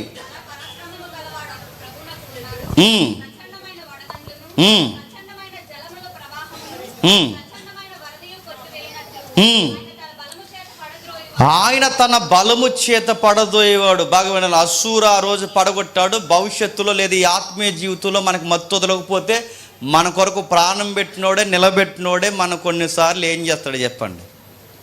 పడగొడతాడు, ఎర్రగొడతాడు. మాట వినకపోతే మాట వినేలా చేస్తాడు. ఎంత మత్తు ఉందో అంత మత్తు వదిలేస్తాడు. అంటే యెషయా గారు ఈ విషయాన్ని రాస్తూనే ఎవరి దగ్గరికి ఈ విషయాన్ని నడిపిస్తున్నాడు? ఇమానియేల్ పక్షి లేదా పరాక్రమశాలి. అంటే ఈయన గూర్చి ఈ విషయాలు ఎక్కడికి నడిపిస్తున్నాడు అంటే, ఈ పరిస్థితుల్లో, ఈ ప్రతికూల పరిస్థితుల్లో మెస్సయ్య మీకు అవసరం ఉందన్నట్టే రాస్తున్నాడు. ఇంకా కిందికి ఏమంటున్నాడు? 3వ వచనంలో, తాగుబోతులకు అతిశయ కిరీటము, ఫలవంతమైన లోయ, వసంతకాలము రాకమునుపు పండిన మొదటి అంజూరపు పండు వలె అగును. దాని కొనుగొనివాడు దాన్ని చూడగానే అది వాడి చేతిలో. ఏమైనా బాగుందండి? నీకు ఎంత విచిత్రమైన మాట రాశాడు చూడండి.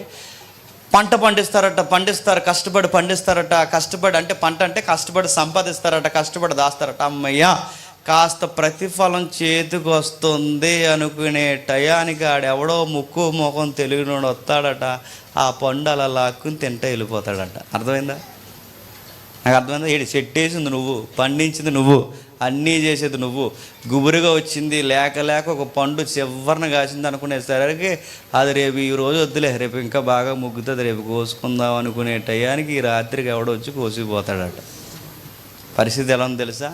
నీకు కలిసి వస్తున్నట్టే అనిపిస్తుంది. చెప్పండి, నీకు కలిసి రాదు. అది మత్తు.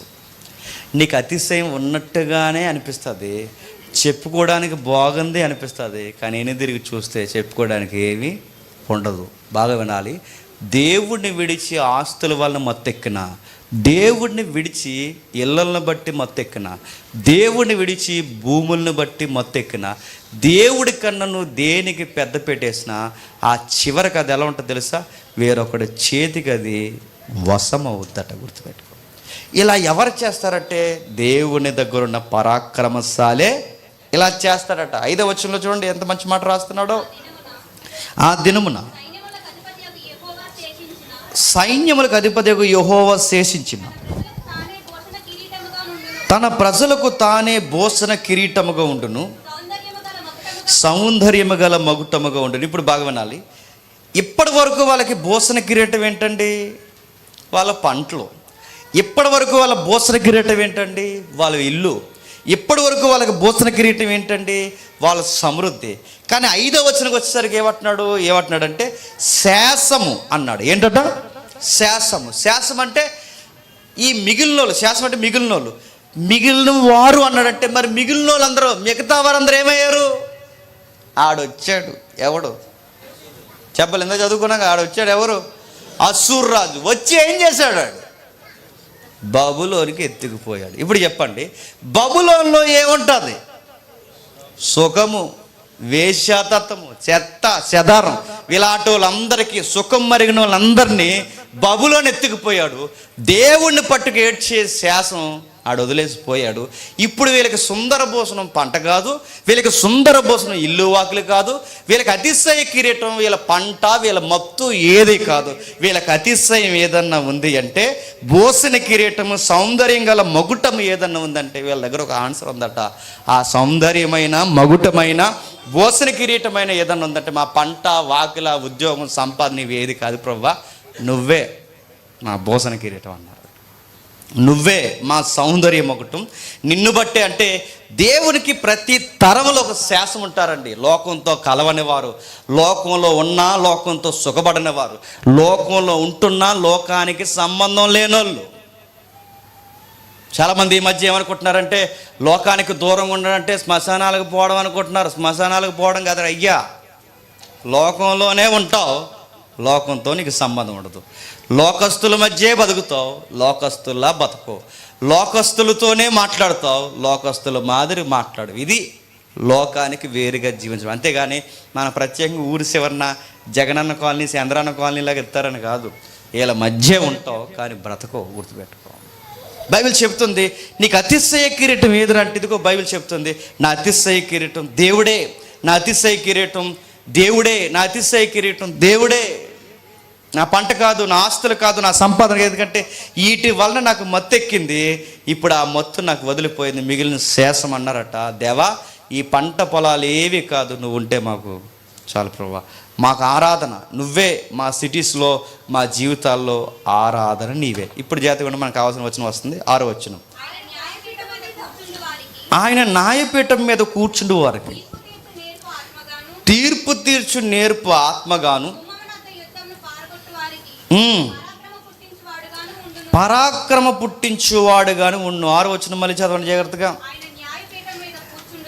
ఆయన న్యాయపీఠం మీద కూర్చుండు వారికి తీర్పు తీర్చు నేర్పు ఆత్మగాను, నేర్పు ఆత్మగాను, నేర్పు ఆత్మగాను. ఎవరి ఆత్మ చెప్పండి? పరిశుద్ధాత్ముడు. ఏమి నేర్పుతాడు చెప్పండి? జడ్జి చేసుకోవడం నేర్పిస్తాడట.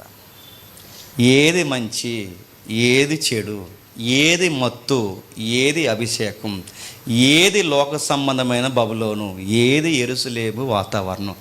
ఈ లోకాన్ని ఈ విధంగా జడ్జి చేసుకునే ఈ వివేచన ఎవరిస్తారట? పరిశుద్ధాత్ముడు ఇస్తాడు.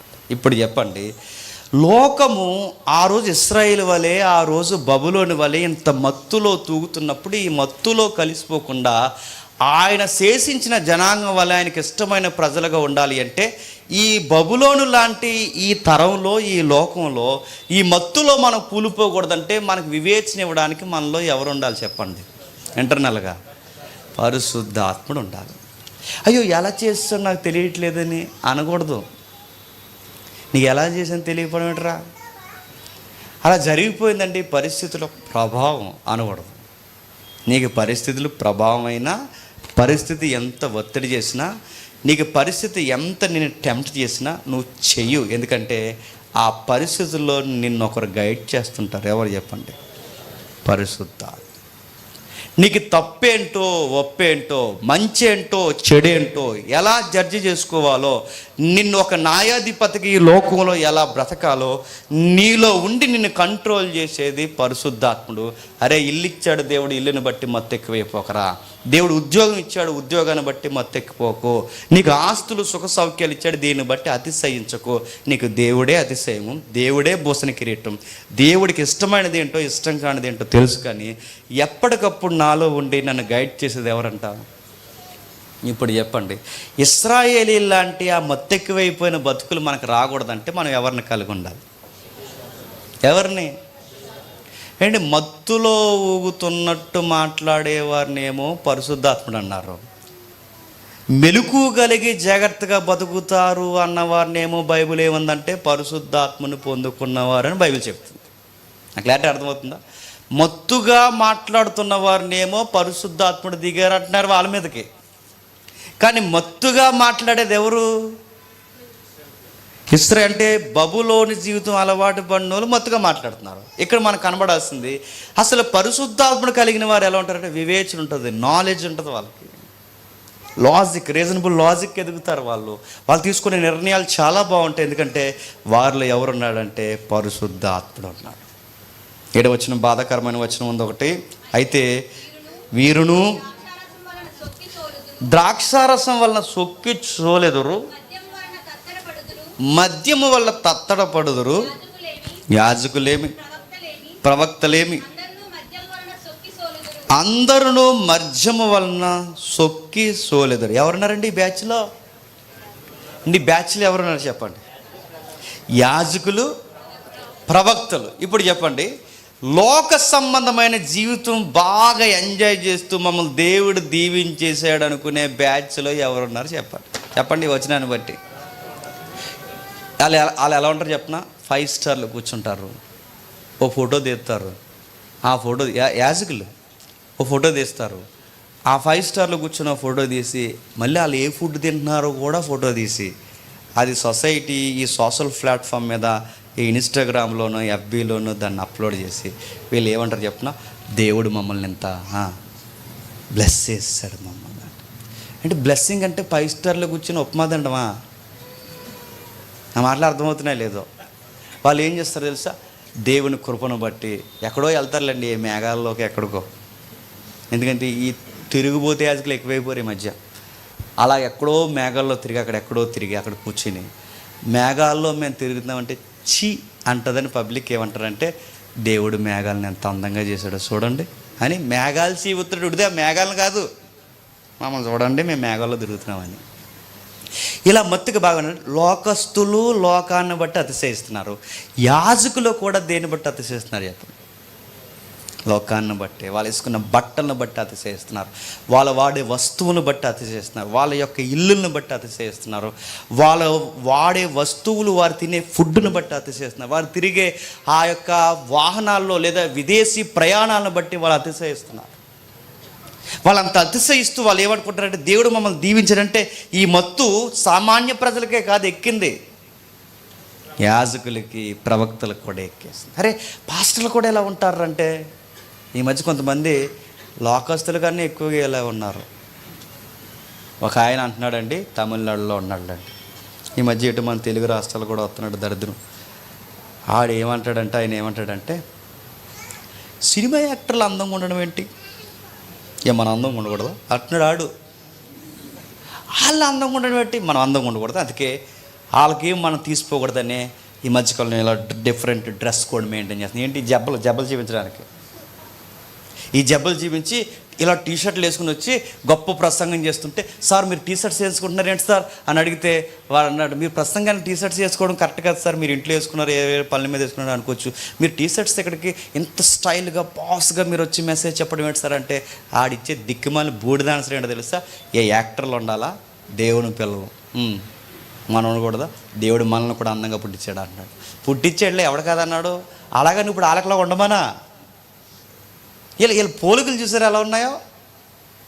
క్రైస్తవ హీరోయిన్లు ఎక్కువైపోయారు ఈ మధ్య, క్రైస్తవ హీరోలు ఎక్కువైపోయారు ఈ మధ్య. ఈ మాట అనొచ్చలేదు, మళ్ళీ నామే పడిపోతారు. ఆడెవడో పాట రాసుకున్నాడండి, ఆ పాట ఏంటో తెలుసా? దేవా ఎక్కడ పుట్టిందో ఎక్కడుందో చూసారు లేదా పాట మీరు? అలా ఆవిడంట, ఎక్కడ పుట్టించావు చెప్పు నాకు, కొండల్లో తిరిగేస్తున్నాడు, గుట్టల్లో తిరిగేస్తున్నాడు, ఎక్కడుందో అంటే ఈ స్టైల్ అని ఎక్కడి ఏంటి, ఎక్కడుంది చెప్పబెట్టి, ఎక్కడ తిరుగుతుంది, నా మెరుపుతేకి ఎక్కడుంది అంటున్నాడు. ఇంకొక ఆవిడ ఉంది, ఆవిడేమంటుంది తెలుసా? యోసేపు ఎక్కడున్నాడు, ఎవరన్నా అడగండి, యోసేపు ఎక్కడున్నాడు. ఈవిడేమో యోసేపు కోసం చూస్తుందండి, వాళ్ళ అమ్మ నాన్న ఇసాక్ కోసం చూస్తున్నాడు. ఎందుకు ఇసాకం చేసుకుంటావు, యోసేపుని చేసుకుంటావా? ఆ లిరిక్ ఎవరు రారు, మర్చిపోయారు ఆ లైన్. చూసారా ఎన్ని లోకస్తులండి. ఒకప్పుడు అండి సినిమా వాళ్ళు వీడియో సాంగ్స్ అండి, ఇప్పుడు ఎవరు వచ్చినాయి తెలుసా? మన యాక్టర్లో. నేను అడుగుతున్నాను అండి, వీడియో సాంగుల్లో మీకు పని ఏంటరా అని అడుగుతున్నాను నేను. మీరు కనబడ్డానుక మీ పని ఏంటి అని అడుగుతున్నాను. వీడియో సాంగుల్లో మీకు పని ఏంటి? దేవుడు భావాన్నో, దేవుడి విషయాన్నో, వాక్య వ్యక్తీకరణో ఏదో ఒకటి చూపించకుండా మీరేంటి, మీరు పెద్ద యాక్టర్లాగా. ఎన్ని లోకస్తులు యాజకులకు వచ్చాయి, ప్రవక్తలకు వచ్చాయి. సేమ్ లోకస్తులాగా ప్రవర్తిస్తున్నారు, సేమ్ లోకస్తుల మాదే మాట్లాడుతున్నారు, సేమ్ లోకస్తుల్లాగా ఇదిగో ఆ విధమైన ఆ మత్తు మీకు వచ్చేసింది. తిడుతున్నాడు 8వ వచనంలో చూడండి. ఆ తాగుబోతే ఎవరు మాట్లాడుతున్నారు, ముగించుకొద్దాం. వారు భోజనపు బల్లలన్నీయు ఎలా ఉందంట, వీళ్ళకి మత్తు ఎక్కువైపోయి ఏం చేస్తున్నాడు, బాగా తినేసి, అంత పొయిటిక్ అండో ఎగ్జాక్ట్ అలా జరుగుతుందని కాదు, పోలిక రాస్తున్నాడు, ఒక పద్యంలో రాస్తున్నాడు. వాళ్ళ భోజనం బల్ల మత్తు ఎక్కువైపోయి ఎలా ఉన్నారట, అక్కడే తినేసి అక్కడ అలా కక్కేసి ఆ వాంతిలోని కూర్చుని ఆ వాంతిని అలా రుద్ది, అర్థం చేసుకోండి, ఇలా రుద్ది ఇంత మంచి లైఫ్ ఎవడికి వస్తుంది అంటున్నారు. రాదలే, నీకే వస్తుంది. ఏంటి వాంతిలో మీకు వాసన రావట్లేదురా? అరే వాంటింగ్ అక్కడే అవుతున్నారు, అన్నీ కలమాసం అంటే ఇంకా చాలా ఉన్నాయన్నమాట, అన్నీ అక్కడే అయిపోతున్నాయి. మరి మీ భోజనం వాళ్ళ దగ్గర అన్నీ కానిస్తున్నారు, వాంతు కక్కేస్తున్నారు, తినేస్తున్నారు, కక్కేస్తున్నారు, దొల్లేస్తున్నారు, అంత వాసన మీకు అనిపించట్లేదంటే ఆ మత్తులో ఉన్నవాడికి అది ఏమి చెప్పండి అనిపించదు. మీరు చూసారా, బాగా మత్తులు ఉన్నాడు, అలా కక్కేసుకుంటాడు, ఇలా మీద నుంచి కక్కేసుకుని, అలా మీద నుంచి కక్కేసుకుని ఆ అరగన మెతుకులు ఉంటాయి చూసారా, అవి ఎలా తీసుకుని ఏంటి చెప్పు అంటారు. అరే ఎంత దారుణంగా అంటే ఆ మత్తులో ఉన్నాడికి ఆడికి ఏమనిపిస్తుంది, ఆ మత్తులో ఆడికి వాసన రాదు, ఆ మత్తులో కక్కనని అనిపించదు. అంత మత్తు ఎక్కువైపోయి, ఈ మత్తు సామాన్యులకే కాదు చెప్పండి, ప్రవక్తలకి, యాజకులకు కూడా ఎక్కేస్తుంది. ఇంకేం చెప్తారో అప్పుడు అంటున్నాడు దేవుడు, వాడు ఎవరికి విద్య నేర్పును, ఎవరికి వర్తమానం తెలియజేసిన వాడంటే ఇక్కడ వీళ్ళు ఎవరైతే ఉపదేశకులు ఉన్నారో వీళ్ళు ఇశ్రాయేలీలు వీళ్ళందరికీ వచ్చి మాట్లాడు. వాడు ఎవరికి విద్య నేర్పును, ఎవరికి వర్తమానం తెలియజేసును, తల్లి పాలు విడిచిన వానిక, సన్ను విడిచిన వానిక. ఎవరికి నేర్పిస్తారు మీరు? ఇప్పుడు మీరు వచ్చి అరే తాకండ్రా అని చెప్తే మీరు తాగుతున్నారుగా, వ్యభిచారం చేయకండి అంటే నువ్వు చేసేది అదిగా, అరే వామిటింగ్ అలా చేసుకోవడం నువ్వు దొల్లెత్తున్నావుగా అందులో పడి. నువ్వు ఇన్ని చేస్తున్నప్పుడు ఇప్పుడు వచ్చి అరే నైతికత ఇలా ఉండాలని నువ్వు ఏ ఎథిక్స్ చెప్తావు, ఎవడికి నేర్పుతావు? బొడ్డోడికి చెప్తావు, బొడ్డోడికి అప్పుడే పాలు మానేసరిగా బొడ్డోడికి అడిగి చెప్పు, ఎందుకంటే అడిగి ఏం అర్థం అవుతుంది కదా, అడిగి చెప్పు. వేచిన ఉన్నవాడికి చెప్పగలవు నువ్వు, వాడికి చెప్తావు తాకరా అని చెప్తాడు, వాడు ఏమంటాడు, నువ్వు తాగుతున్నావుగా, తాగొచ్చి చెప్తున్నాడు ప్రసంగం అంటావు. అరే తిరక్కర అంటావు, మరి నువ్వు తిరుగుతున్నావు ఆ రెస్టారెంట్లో, అది చెత్త చెదారం అంతా తిరుగుతున్నావు, నువ్వు తిరుగుతున్నావుగా. అరే దేవుళ్ళ భక్తిగా ఉండాలంటే నువ్వు రోడ్ల మీద తెల్లారితే రోడ్ల మీద తిరుగుతున్నావు, నువ్వు మాకేం చెప్తావు? నీకు విహారయాత్రలు ఎక్కువైపోయి నువ్వు మాకేం చెప్తావు? దేవుళ్ళ సమయాన్ని గడపాలంటే నువ్వు ఎప్పుడు చూసినా ఈ సోషల్ మీడియా ఫేస్బుక్లోనే చచ్చిపోతున్నావు, నువ్వు ఎక్కడ దేవుడితో గడపాలి, నువ్వు మాకేం చూపిస్తున్నావు? నీ మాటలు ఎవడు చెప్తాడు, మాకు చెప్పకో, అప్పుడే పాలు మానేస్తున్నాడు ఎవడైనా ఉంటే అడిగి చెప్పు.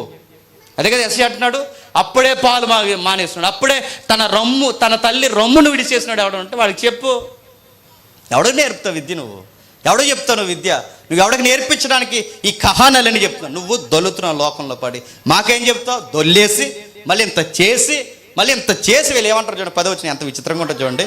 ఆజ్ఞ వెంబడి ఆజ్ఞ, ఆజ్ఞ వెంబడి ఆజ్ఞ, సూత్రం వెంబడి సూత్రము, సూత్రం వెంబడి సూత్రము, కొంత ఇచ్చట కొంత అచ్చట చెప్పుచున్నాడు అనుకో. మళ్ళీ ఎంత దరిద్రం, ఎంత మత్తు ఎక్కువైపోయి, ఎంత తాగి దొల్లేసి, ఎంత లోకంతో కలిసి తిరిగేసి మళ్ళీ వీళ్ళు వదిలేకుండా దేని మాట్లాడుకుంటారట, అంతా దేవుని వాక్యం అండి అంటారట. ఏమంటారు? మీరు చూసారా, లోకంతోనే బతుకుతారు, ఆదివారం వచ్చేసరికి చెప్పండి చర్చికి వచ్చి బైబిల్ ఎట్టుకు కూర్చుని ఆజ్ఞ వెంబడి ఆజ్ఞ చెప్పండి, సూత్రం వెంబడి సూత్రము, దేవుని వాక్యం కొంత అచ్చట కొంత ఇచ్చట. మరి నువ్వు ఎచ్చట, నువ్వు మంచాల మీద దొలుతావు, నువ్వు తాగుబోతు ఇందుల్లో దొలుతావు, నువ్వు తాగుబోతుల వ్యవహారాల్లో తిరుగుతావు, మళ్ళీ చేసిన పనులు సరిపోలేదని మళ్ళీ నీకు ఈ లైఫ్లో మళ్ళీ ఇది ఒకటి, మళ్ళీ నీకు ఆధ్యాత్మిక చింతన ఒకటి, ఈ దరిద్రంలో మళ్ళీ నీకు ఆధ్యాత్మిక చింతన ఒకటి, మళ్ళీ ఆధ్యాత్మిక చింతనలో మళ్ళీ ఏం మాట్లాడతారు?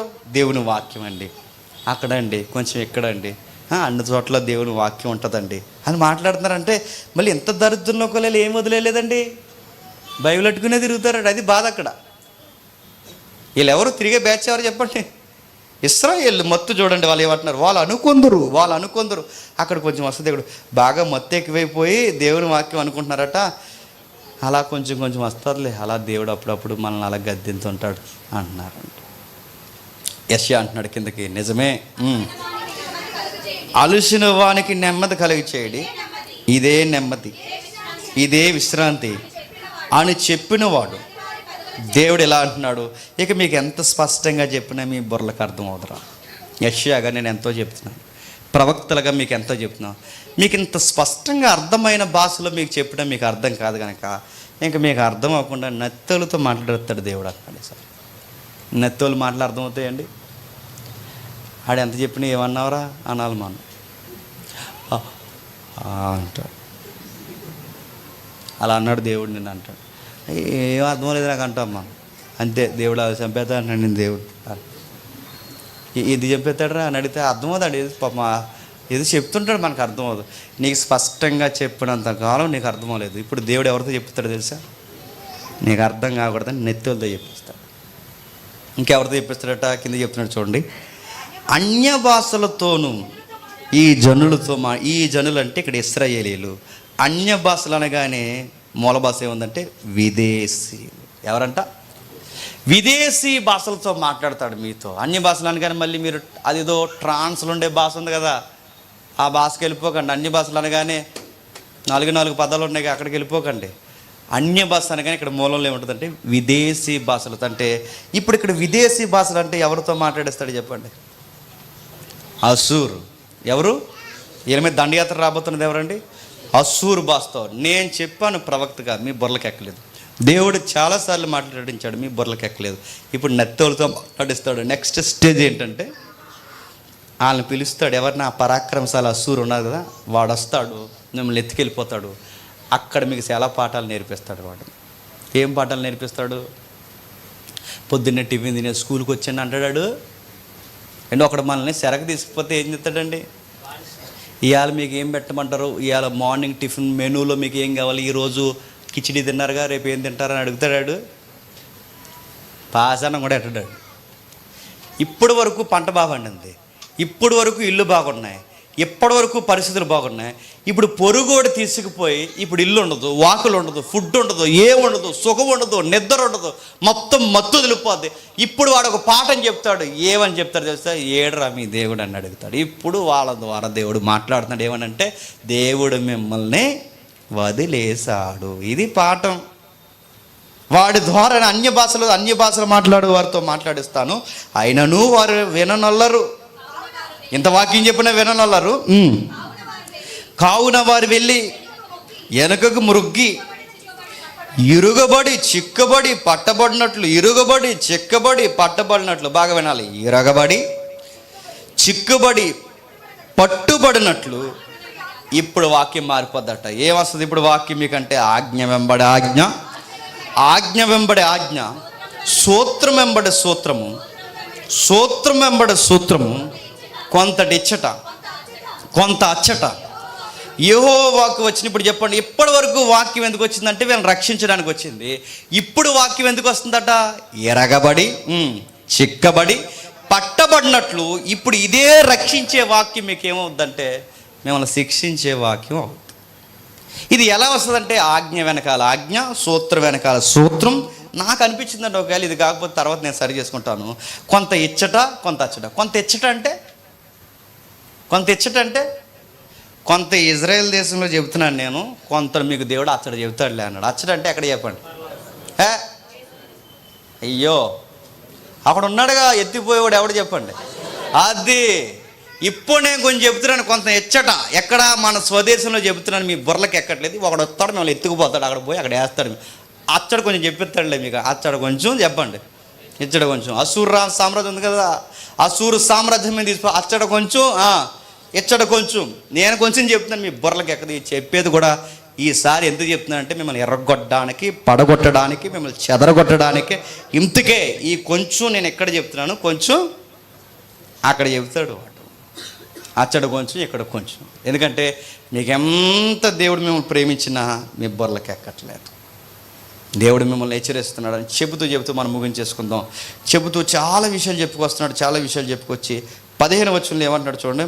మేము మరణంలో నిబంధన చేసుకుంటే పాతాళంలో ఏకమైతిమి, ఉపద్రవం ప్రవాహం వలె వడిగా దాడినప్పుడు అది మా యొద్దకు రాదు, అబద్ధములను మాకు ఆశ్రయముగా చేసుకుంటే మాయ క్రింద దాగి ఉన్నాము అని మీరు చెప్పుకొనుచున్నారే. ఏమంటున్నారు చూడండి. మరణముతో నిబంధన చేసుకుంటే మా మరణంతోనే స్నేహం చేస్తున్నారట. ఏమని? నువ్వు మా దగ్గర రాకే అన్నారట. ఎవరిని? దాంతో స్నేహం ఏంటండి అంటే, ఇప్పుడు మరణం వీళ్ళ ఇంటికి వచ్చి మీరు నాకు ఫ్రెండ్స్ కదరా, మీ ఇంటికి రానులేండి అంటదంట అనుకుంటున్నారండి వీళ్ళు. బాగా మొత్తకి అయిపోతే ఏమనుకుంటే చెప్పిన, బైక్ ఎందుకు అలా తోలుతున్నావంటే నాకేమవుదు అంటాడు. మరణంతో స్నేహం అనుకుంటాడు వీడు. ఒరే పడతావు కదరా అంటే ఆడు మరణం నన్ను అడుగుతున్నాను, నువ్వేం రోబోవా? ఎత్తుకెళ్ళిపోద్ది మరణం. ఏమి అది నీ చుట్టం అనుకోకు, అది నీ స్నేహం అనుకోకు. మరణంతో నిబంధన చేసుకుంటే పాతాళంతో ఏకమైతే. చూసారా ఎలాంటి ఫ్రెండ్స్ వీళ్ళకి? మరణం ఫ్రెండు, పాతాళం ఫ్రెండు. ఉపద్రవ ప్రవాహం వలె వడిగా దాటినప్పుడు అది మా యొద్దకు రాదు. ఎందుకు? మా ఫ్రెండు. చూసారు తుఫాను రావంటే వీళ్ళకి. అబద్ధములు మాకు ఆశ్రయంగా చేసుకోండి. ఎంత ఆశ్రయమో ఏంటంటే వీళ్ళకి అబద్ధాల ఆశ్రయం అంట. మాయ కింద రాకున్నామంట. అవి మీరు చెప్పుకొనిచున్నారు. ఏంటి? అందరు స్నేహితులు, అబద్ధాల స్నేహితులు, పాతాళం స్నేహితులు, మరణం స్నేహం, ఇవన్నీ అనుకుంటున్నారు. కానీ ప్రభు ఇలాగ సెలవిచ్చున్నాడు. ఏం చెబుతున్నాడు? సియోనులో పునాదిగా రాతిని వేసినవాడు. బాగా వినాలి, మనం వచ్చేస్తున్నాం. సియోనులో పునాదిని రాసినిగా వేసిన వాడును నేనే. అది పరిశోధింపబడిన రాయి, అమూల్యమైన తలరాయి, స్థిరమైన పునాది అయిన మూలరాయి. విశ్వసించిన వాడు కలవరపాడు. మీకు పునాది రాయి ఏదవ్వాలి? మరణం కాదు. మీకు పునాది రాయి ఏమవ్వాలి? పాతాళం కాదు. మీకు పునాది రాయి అబద్ధం కాదు, మాయ కాదు. మీరు వీటిని బట్టి ధైర్యం కాదు. మీకు ధైర్యం ఏమి ఉండాలంటే దేవుడు ఒక రాయిని పెట్టాడు. అది సియోనులో పునాది రాయిగా వేశాడు. ఆ సియోనులో పునాది రాయిగా వేసిన ఆ రాయి ఎవరు చెప్పండి? ప్రభు అయిన యేసుక్రీస్తు వారు. ఒకరోజు పేతురుతో యేసుక్రీస్తు వారు మాట్లాడతారు. కేఫా, నా బండ మీద నీ సంఘాన్ని కడతానన్నాడు. అక్కడ బండ అనగానే ఎవరు? క్రీస్తు. అంటే ఇప్పుడు సియోను లేసిన ఈ బండ లేదా ఈ రాయి ఎవరంటే క్రీస్తు. ఇప్పుడు మనకి ఎవరిని బట్టి ధైర్యంగా ఉండాలండి? క్రీస్తుని బట్టి ధైర్యంగా ఉండాలి. ఇశ్రాయేలుకి దేవుడు ఎవరిని అనుగ్రహిస్తున్నాడు తెలుసా? రాబోతున్న మెస్సయ్యాను బట్టి ధైర్యంగా ఉండండి. అంటే పాతాళాన్ని బట్టి ధైర్యంగా ఉంటారట, మరణాన్ని బట్టి ధైర్యంగా ఉంటారట, అబద్ధాలను బట్టి ధైర్యంగా ఉంటారట. వీళ్ళకి అన్ని దెబ్బలు తినేసే పనులేనండి వీళ్ళకి. సేమ్ ఇప్పుడు ప్రజలు, ఇప్పుడు వ్యవస్థ కూడా అలాగుంది. దేవుని బట్టి ధైర్యంగా ఉండండి అంటే వీళ్ళు దేని బట్టి ధైర్యంగా ఉంటారు తెలుసా? లోకాన్ని బట్టి ధైర్యంగా ఉంటారు. ఆ రాయట పరిశోధింపబడిన రాయట. ఏ రాయి? పరిశోధన అంటే పరీక్షకు గురైన రాయి. యేసుప్రభువు ఎన్ని పరీక్షలకు గురయ్యాడండి? క్రొత్త నిబంధనలో సెలవిచ్చింది. మనం లాస్ట్ వీక్ చదువుకున్నాగా అరణ్యంలో ఎన్ని పరీక్షలకు గురయ్యాడు. ఆ హెబ్రీ పత్రిక చెప్తుంది ఏమని? ఎన్ని పరీక్షలకు గురయ్యాడు ఆయన. ఆ యాజకుడి గురించి మాట్లాడుతూ, ప్రధాన యాజకుడైన యేసుక్రీస్తు వారిని పోలుస్తూ మాట్లాడుతూ బైబిల్ ఇలా సెలవిచ్చింది ఏమందంటే, ఆయన మన అనుభవాలు ఎరుగనివాడు కాడు. అంటే మనకు ఒక శ్రమ వచ్చినప్పుడు ఆ శ్రమలో మనం ఎలా నిలబడాలో మనకు తెలియదు. కానీ మనలాంటి శ్రమలో వెళ్ళి ఆ శ్రమలో ఎలా నిలబడాలో మనకు రోల్ మోడల్గా ఉండే ఒక రాయి ఉంది. ఆయన ఎవరు చెప్పండి? యేసుక్రీస్తు వారు. ఒక ఇబ్బంది వచ్చినప్పుడు ఆ ఇబ్బందిలో మనం కుప్పకూలిపోయి ధైర్యం చెడిపోయి సూసైడ్ చేసుకోకుండా ఆ ఇబ్బందిలో కూడా ఎలా నిలబడాలో మనకన్నా ముందే ఆ ఇబ్బంది గుండా నడిచిపోయిన వాడు అక్కడ ఉన్నాడు మనకి. ప్రభు అయిన యేసుక్రీస్తు వారు. ఆకలి వేసినప్పుడు దేవుని ఎదురు సనక్క ఆకలిలోనే దేవుని ఎలా స్తుతించాలో ఇశ్రాయేలుకి చేతకాని తనాన్ని దేవుని కుమారుడు చేసి చూపించాడు. ఆయనే ప్రభు అయిన యేసుక్రీస్తు. ఈయనకి ఈ పరీక్ష లేదనడానికి లేదండి, అన్ని పరీక్షల గుండా ఆయన వెళ్ళిపోయాడు. ఎవరు? కాకపోతే మనం భ్రష్ట స్వభావం ఉండి పడ్డాం, ఆయనకి భ్రష్ట స్వభావం లేక పడలేదు. లేక కాదు, ఆయనకు ఉండదు, ఎందుకంటే ఆయన దేవుని కుమారుడు. ఆయన అన్ని అనుభవాలంటే మన ఎక్స్పీరియన్స్ అన్నీ ఆయనకి తెలుసు. అయితే ఆ టైంలో ఎలా నిలబడాలంటే ఇలా నిలబడాలి. ఎలా నిలబడ్డాడు యేసుక్రీస్తు వారు? అరణ్యాన్ని కొనుగోబడినప్పుడు ఎవరి వలన కొనుగోబడ్డాడట? మర్చిపోయారు, చెప్పండి. అరణ్యాన్ని విషమ పరీక్షలు కొనుగోబడినప్పుడు ఎవరి వలన కొనుగోబడ్డాడట? ఎవరి వలన? పరిశుద్ధాత్ముని చేత. అంటే అరణ్య పరీక్షలో అంత చక్కగా ఆయన ఈ మానవ ఆకారంలో ఉన్నప్పుడు ఆయన నిలబడగలిగాడంటే ఎవరి సహాయం మీద అనుకుంటున్నాడు చెప్పండి? అది ఇప్పుడు చెప్పండి, ఈ పరీక్షింపబడిన రాయి నీకు నాకు ఏమి నేర్పిస్తుందంటే, ఈ లోకంలో మత్తు ఎక్కువైపోకుండా, ఈ లోకంలో పడిపోకుండా, ఈ లోకంలో దేవునికి విరుద్ధంగా నశించిపోకుండా మనం బ్రతకాలి అంటే ప్రభు అయిన యేసుక్రీస్తు వారు ఏ ఆత్మ వలనైతే పరీక్షలన్నింటినీ జయించాడో అదే ఆత్మ వల్ల మనం కూడా చెప్పండి ప్రతి పరీక్షని జయించగలమంట. ఇప్పుడు చెప్పండి, ఈ అగ్ని లాంటి పరీక్షల మధ్య మనం నిలబడాలి అంటే మనలో ఉండాల్సింది ఒకరే, పరిశుద్ధాత్మ దేవుడు ఉండాలి. ఇదిగో ఈ బండ మీద కట్టుకున్నవాడు ఎప్పటికీ నశించిపోడట, అది ఇసుక మీద కట్టుకున్నవాడు నాశనం అయిపోతాడు. ఆ బండ ఎవరో తెలుసా? మనకు మాదిరికరైన ప్రభు అయిన యేసుక్రీస్తు. చివరి వచనం లేదా అంటున్నాడు చూడండి, ముగించేసుకుందాం. చివరి వచనంలో 29వ వచనం, జనులు సైన్యములకు అధిపతియగు యెహోవా చేత.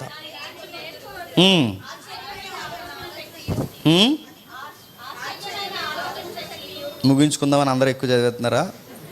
ఎవరో ఒకరు చదువుతున్నారు. జనులు సైన్యములకు అధిపతియగు యెహోవా చేత దాన్ని నేర్చుకొందురు, ఆశ్చర్యమైన ఆలోచన శక్తియు అధిక వృద్ధియు అనుగ్రహించేవాడు ఆయన. ఇక్కడ మాట్లాడి చూడండి, ఆశ్చర్యకరమైన ఆలోచన శక్తియు అధిక బుద్ధి. ఇప్పుడు చదవండి, అధిక బుద్ధి, ఆలోచన, జ్ఞానము, వివేకం ఎవరిస్తారు చెప్పండి? అది లాస్ట్ వీక్ చదువుకున్నాం. ఎక్కడ చదువుకున్నాం? ఇదే యెషయా గ్రంథం 11వ అధ్యాయంలో చదువుకున్నాం. ఒకసారి చదవండి, 11వ అధ్యాయం యెషయా గ్రంథం 11వ అధ్యాయం, యెషయా గ్రంథం 11వ అధ్యాయం 2వ వచనం. యెహోవా ఆత్మ జ్ఞాన వివేకం గల ఆధారముగా ఆత్మ, ఆలోచన బలముగా ఆధారముగా ఆత్మ, తెలివిని యెహోవా యెడల భయభక్తులు పుట్టించు ఆత్మ అతని మీద నిలిచును. అతను అంటే ఇక్కడ ప్రభు అయిన యేసుక్రీస్తు వారి మీద నిలిచిన గనకే ప్రతి విషమ పరీక్ష గుండా ఆయన చక్కగా విజయాలతో నడిచిపోయాను. ఇప్పుడు మనకు మాదిరి మనము కూడా ప్రతి విషమ పరీక్షని జయించాలి అంటే ఆలోచన, బుద్ధి, జ్ఞానం కలిగిన ఆత్మ మనం పొందుకుంటే మనం కూడా ఎలా ఉంటాం చెప్పండి? ప్రభు అయిన యేసుక్రీస్తు వారు మానవ ఆకారంలో ఉన్నప్పుడు తండ్రి చిత్తాన్ని ఎలా నెరవేర్చాడో మనము కూడా ఆత్మను పొందుకుంటే చెప్పండి తండ్రి చిత్తాన్ని నెరవేరుస్తాం. ఇంత నేపథ్యం రాసి యెషయా గారు దేనికి ముడి పెడతారంటే, వీళ్ళకి ఆత్మ లేక ఇలా మత్తెక్కిపోయిపోయారట. ఎవరు?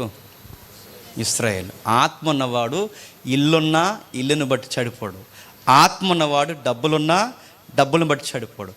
ఆత్మ ఉన్నవాడికి సుఖ సౌఖ్యాలు, చక్కటి వాహనాలున్నా వాడు చెడిపోడు. ఎందుకంటే వాడిని ఏది చెడగొట్టలేదు. ఎందుకంటే వాళ్ళు ఒకటి ఉంది, ఆ ఒక్క ఆత్మ పనిచేస్తుంది, ఆయనే పరిశుద్ధాత్మ దేవుడు. ఇప్పుడు చెప్పండి, నీకు దేవుడు ఇస్తాడు, ఆ ఇచ్చిన తర్వాత వాటిని నిలబెట్టుకోవాలి.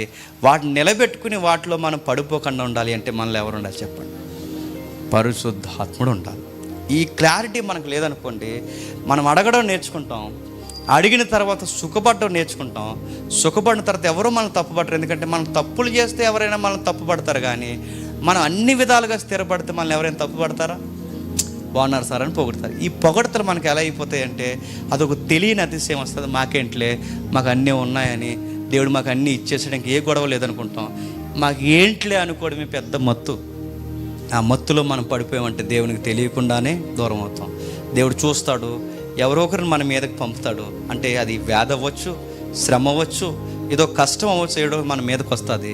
ఆ వచ్చినప్పుడు ఎంత మత్తు ఉంది అంత మత్తు వదలగొడతారు. అప్పుడు మీరు అనుకుంటారు మాకు ఎందుకు ఇలా జరుగుతుందంటే మత్తు ఎక్కువైంది మీకు.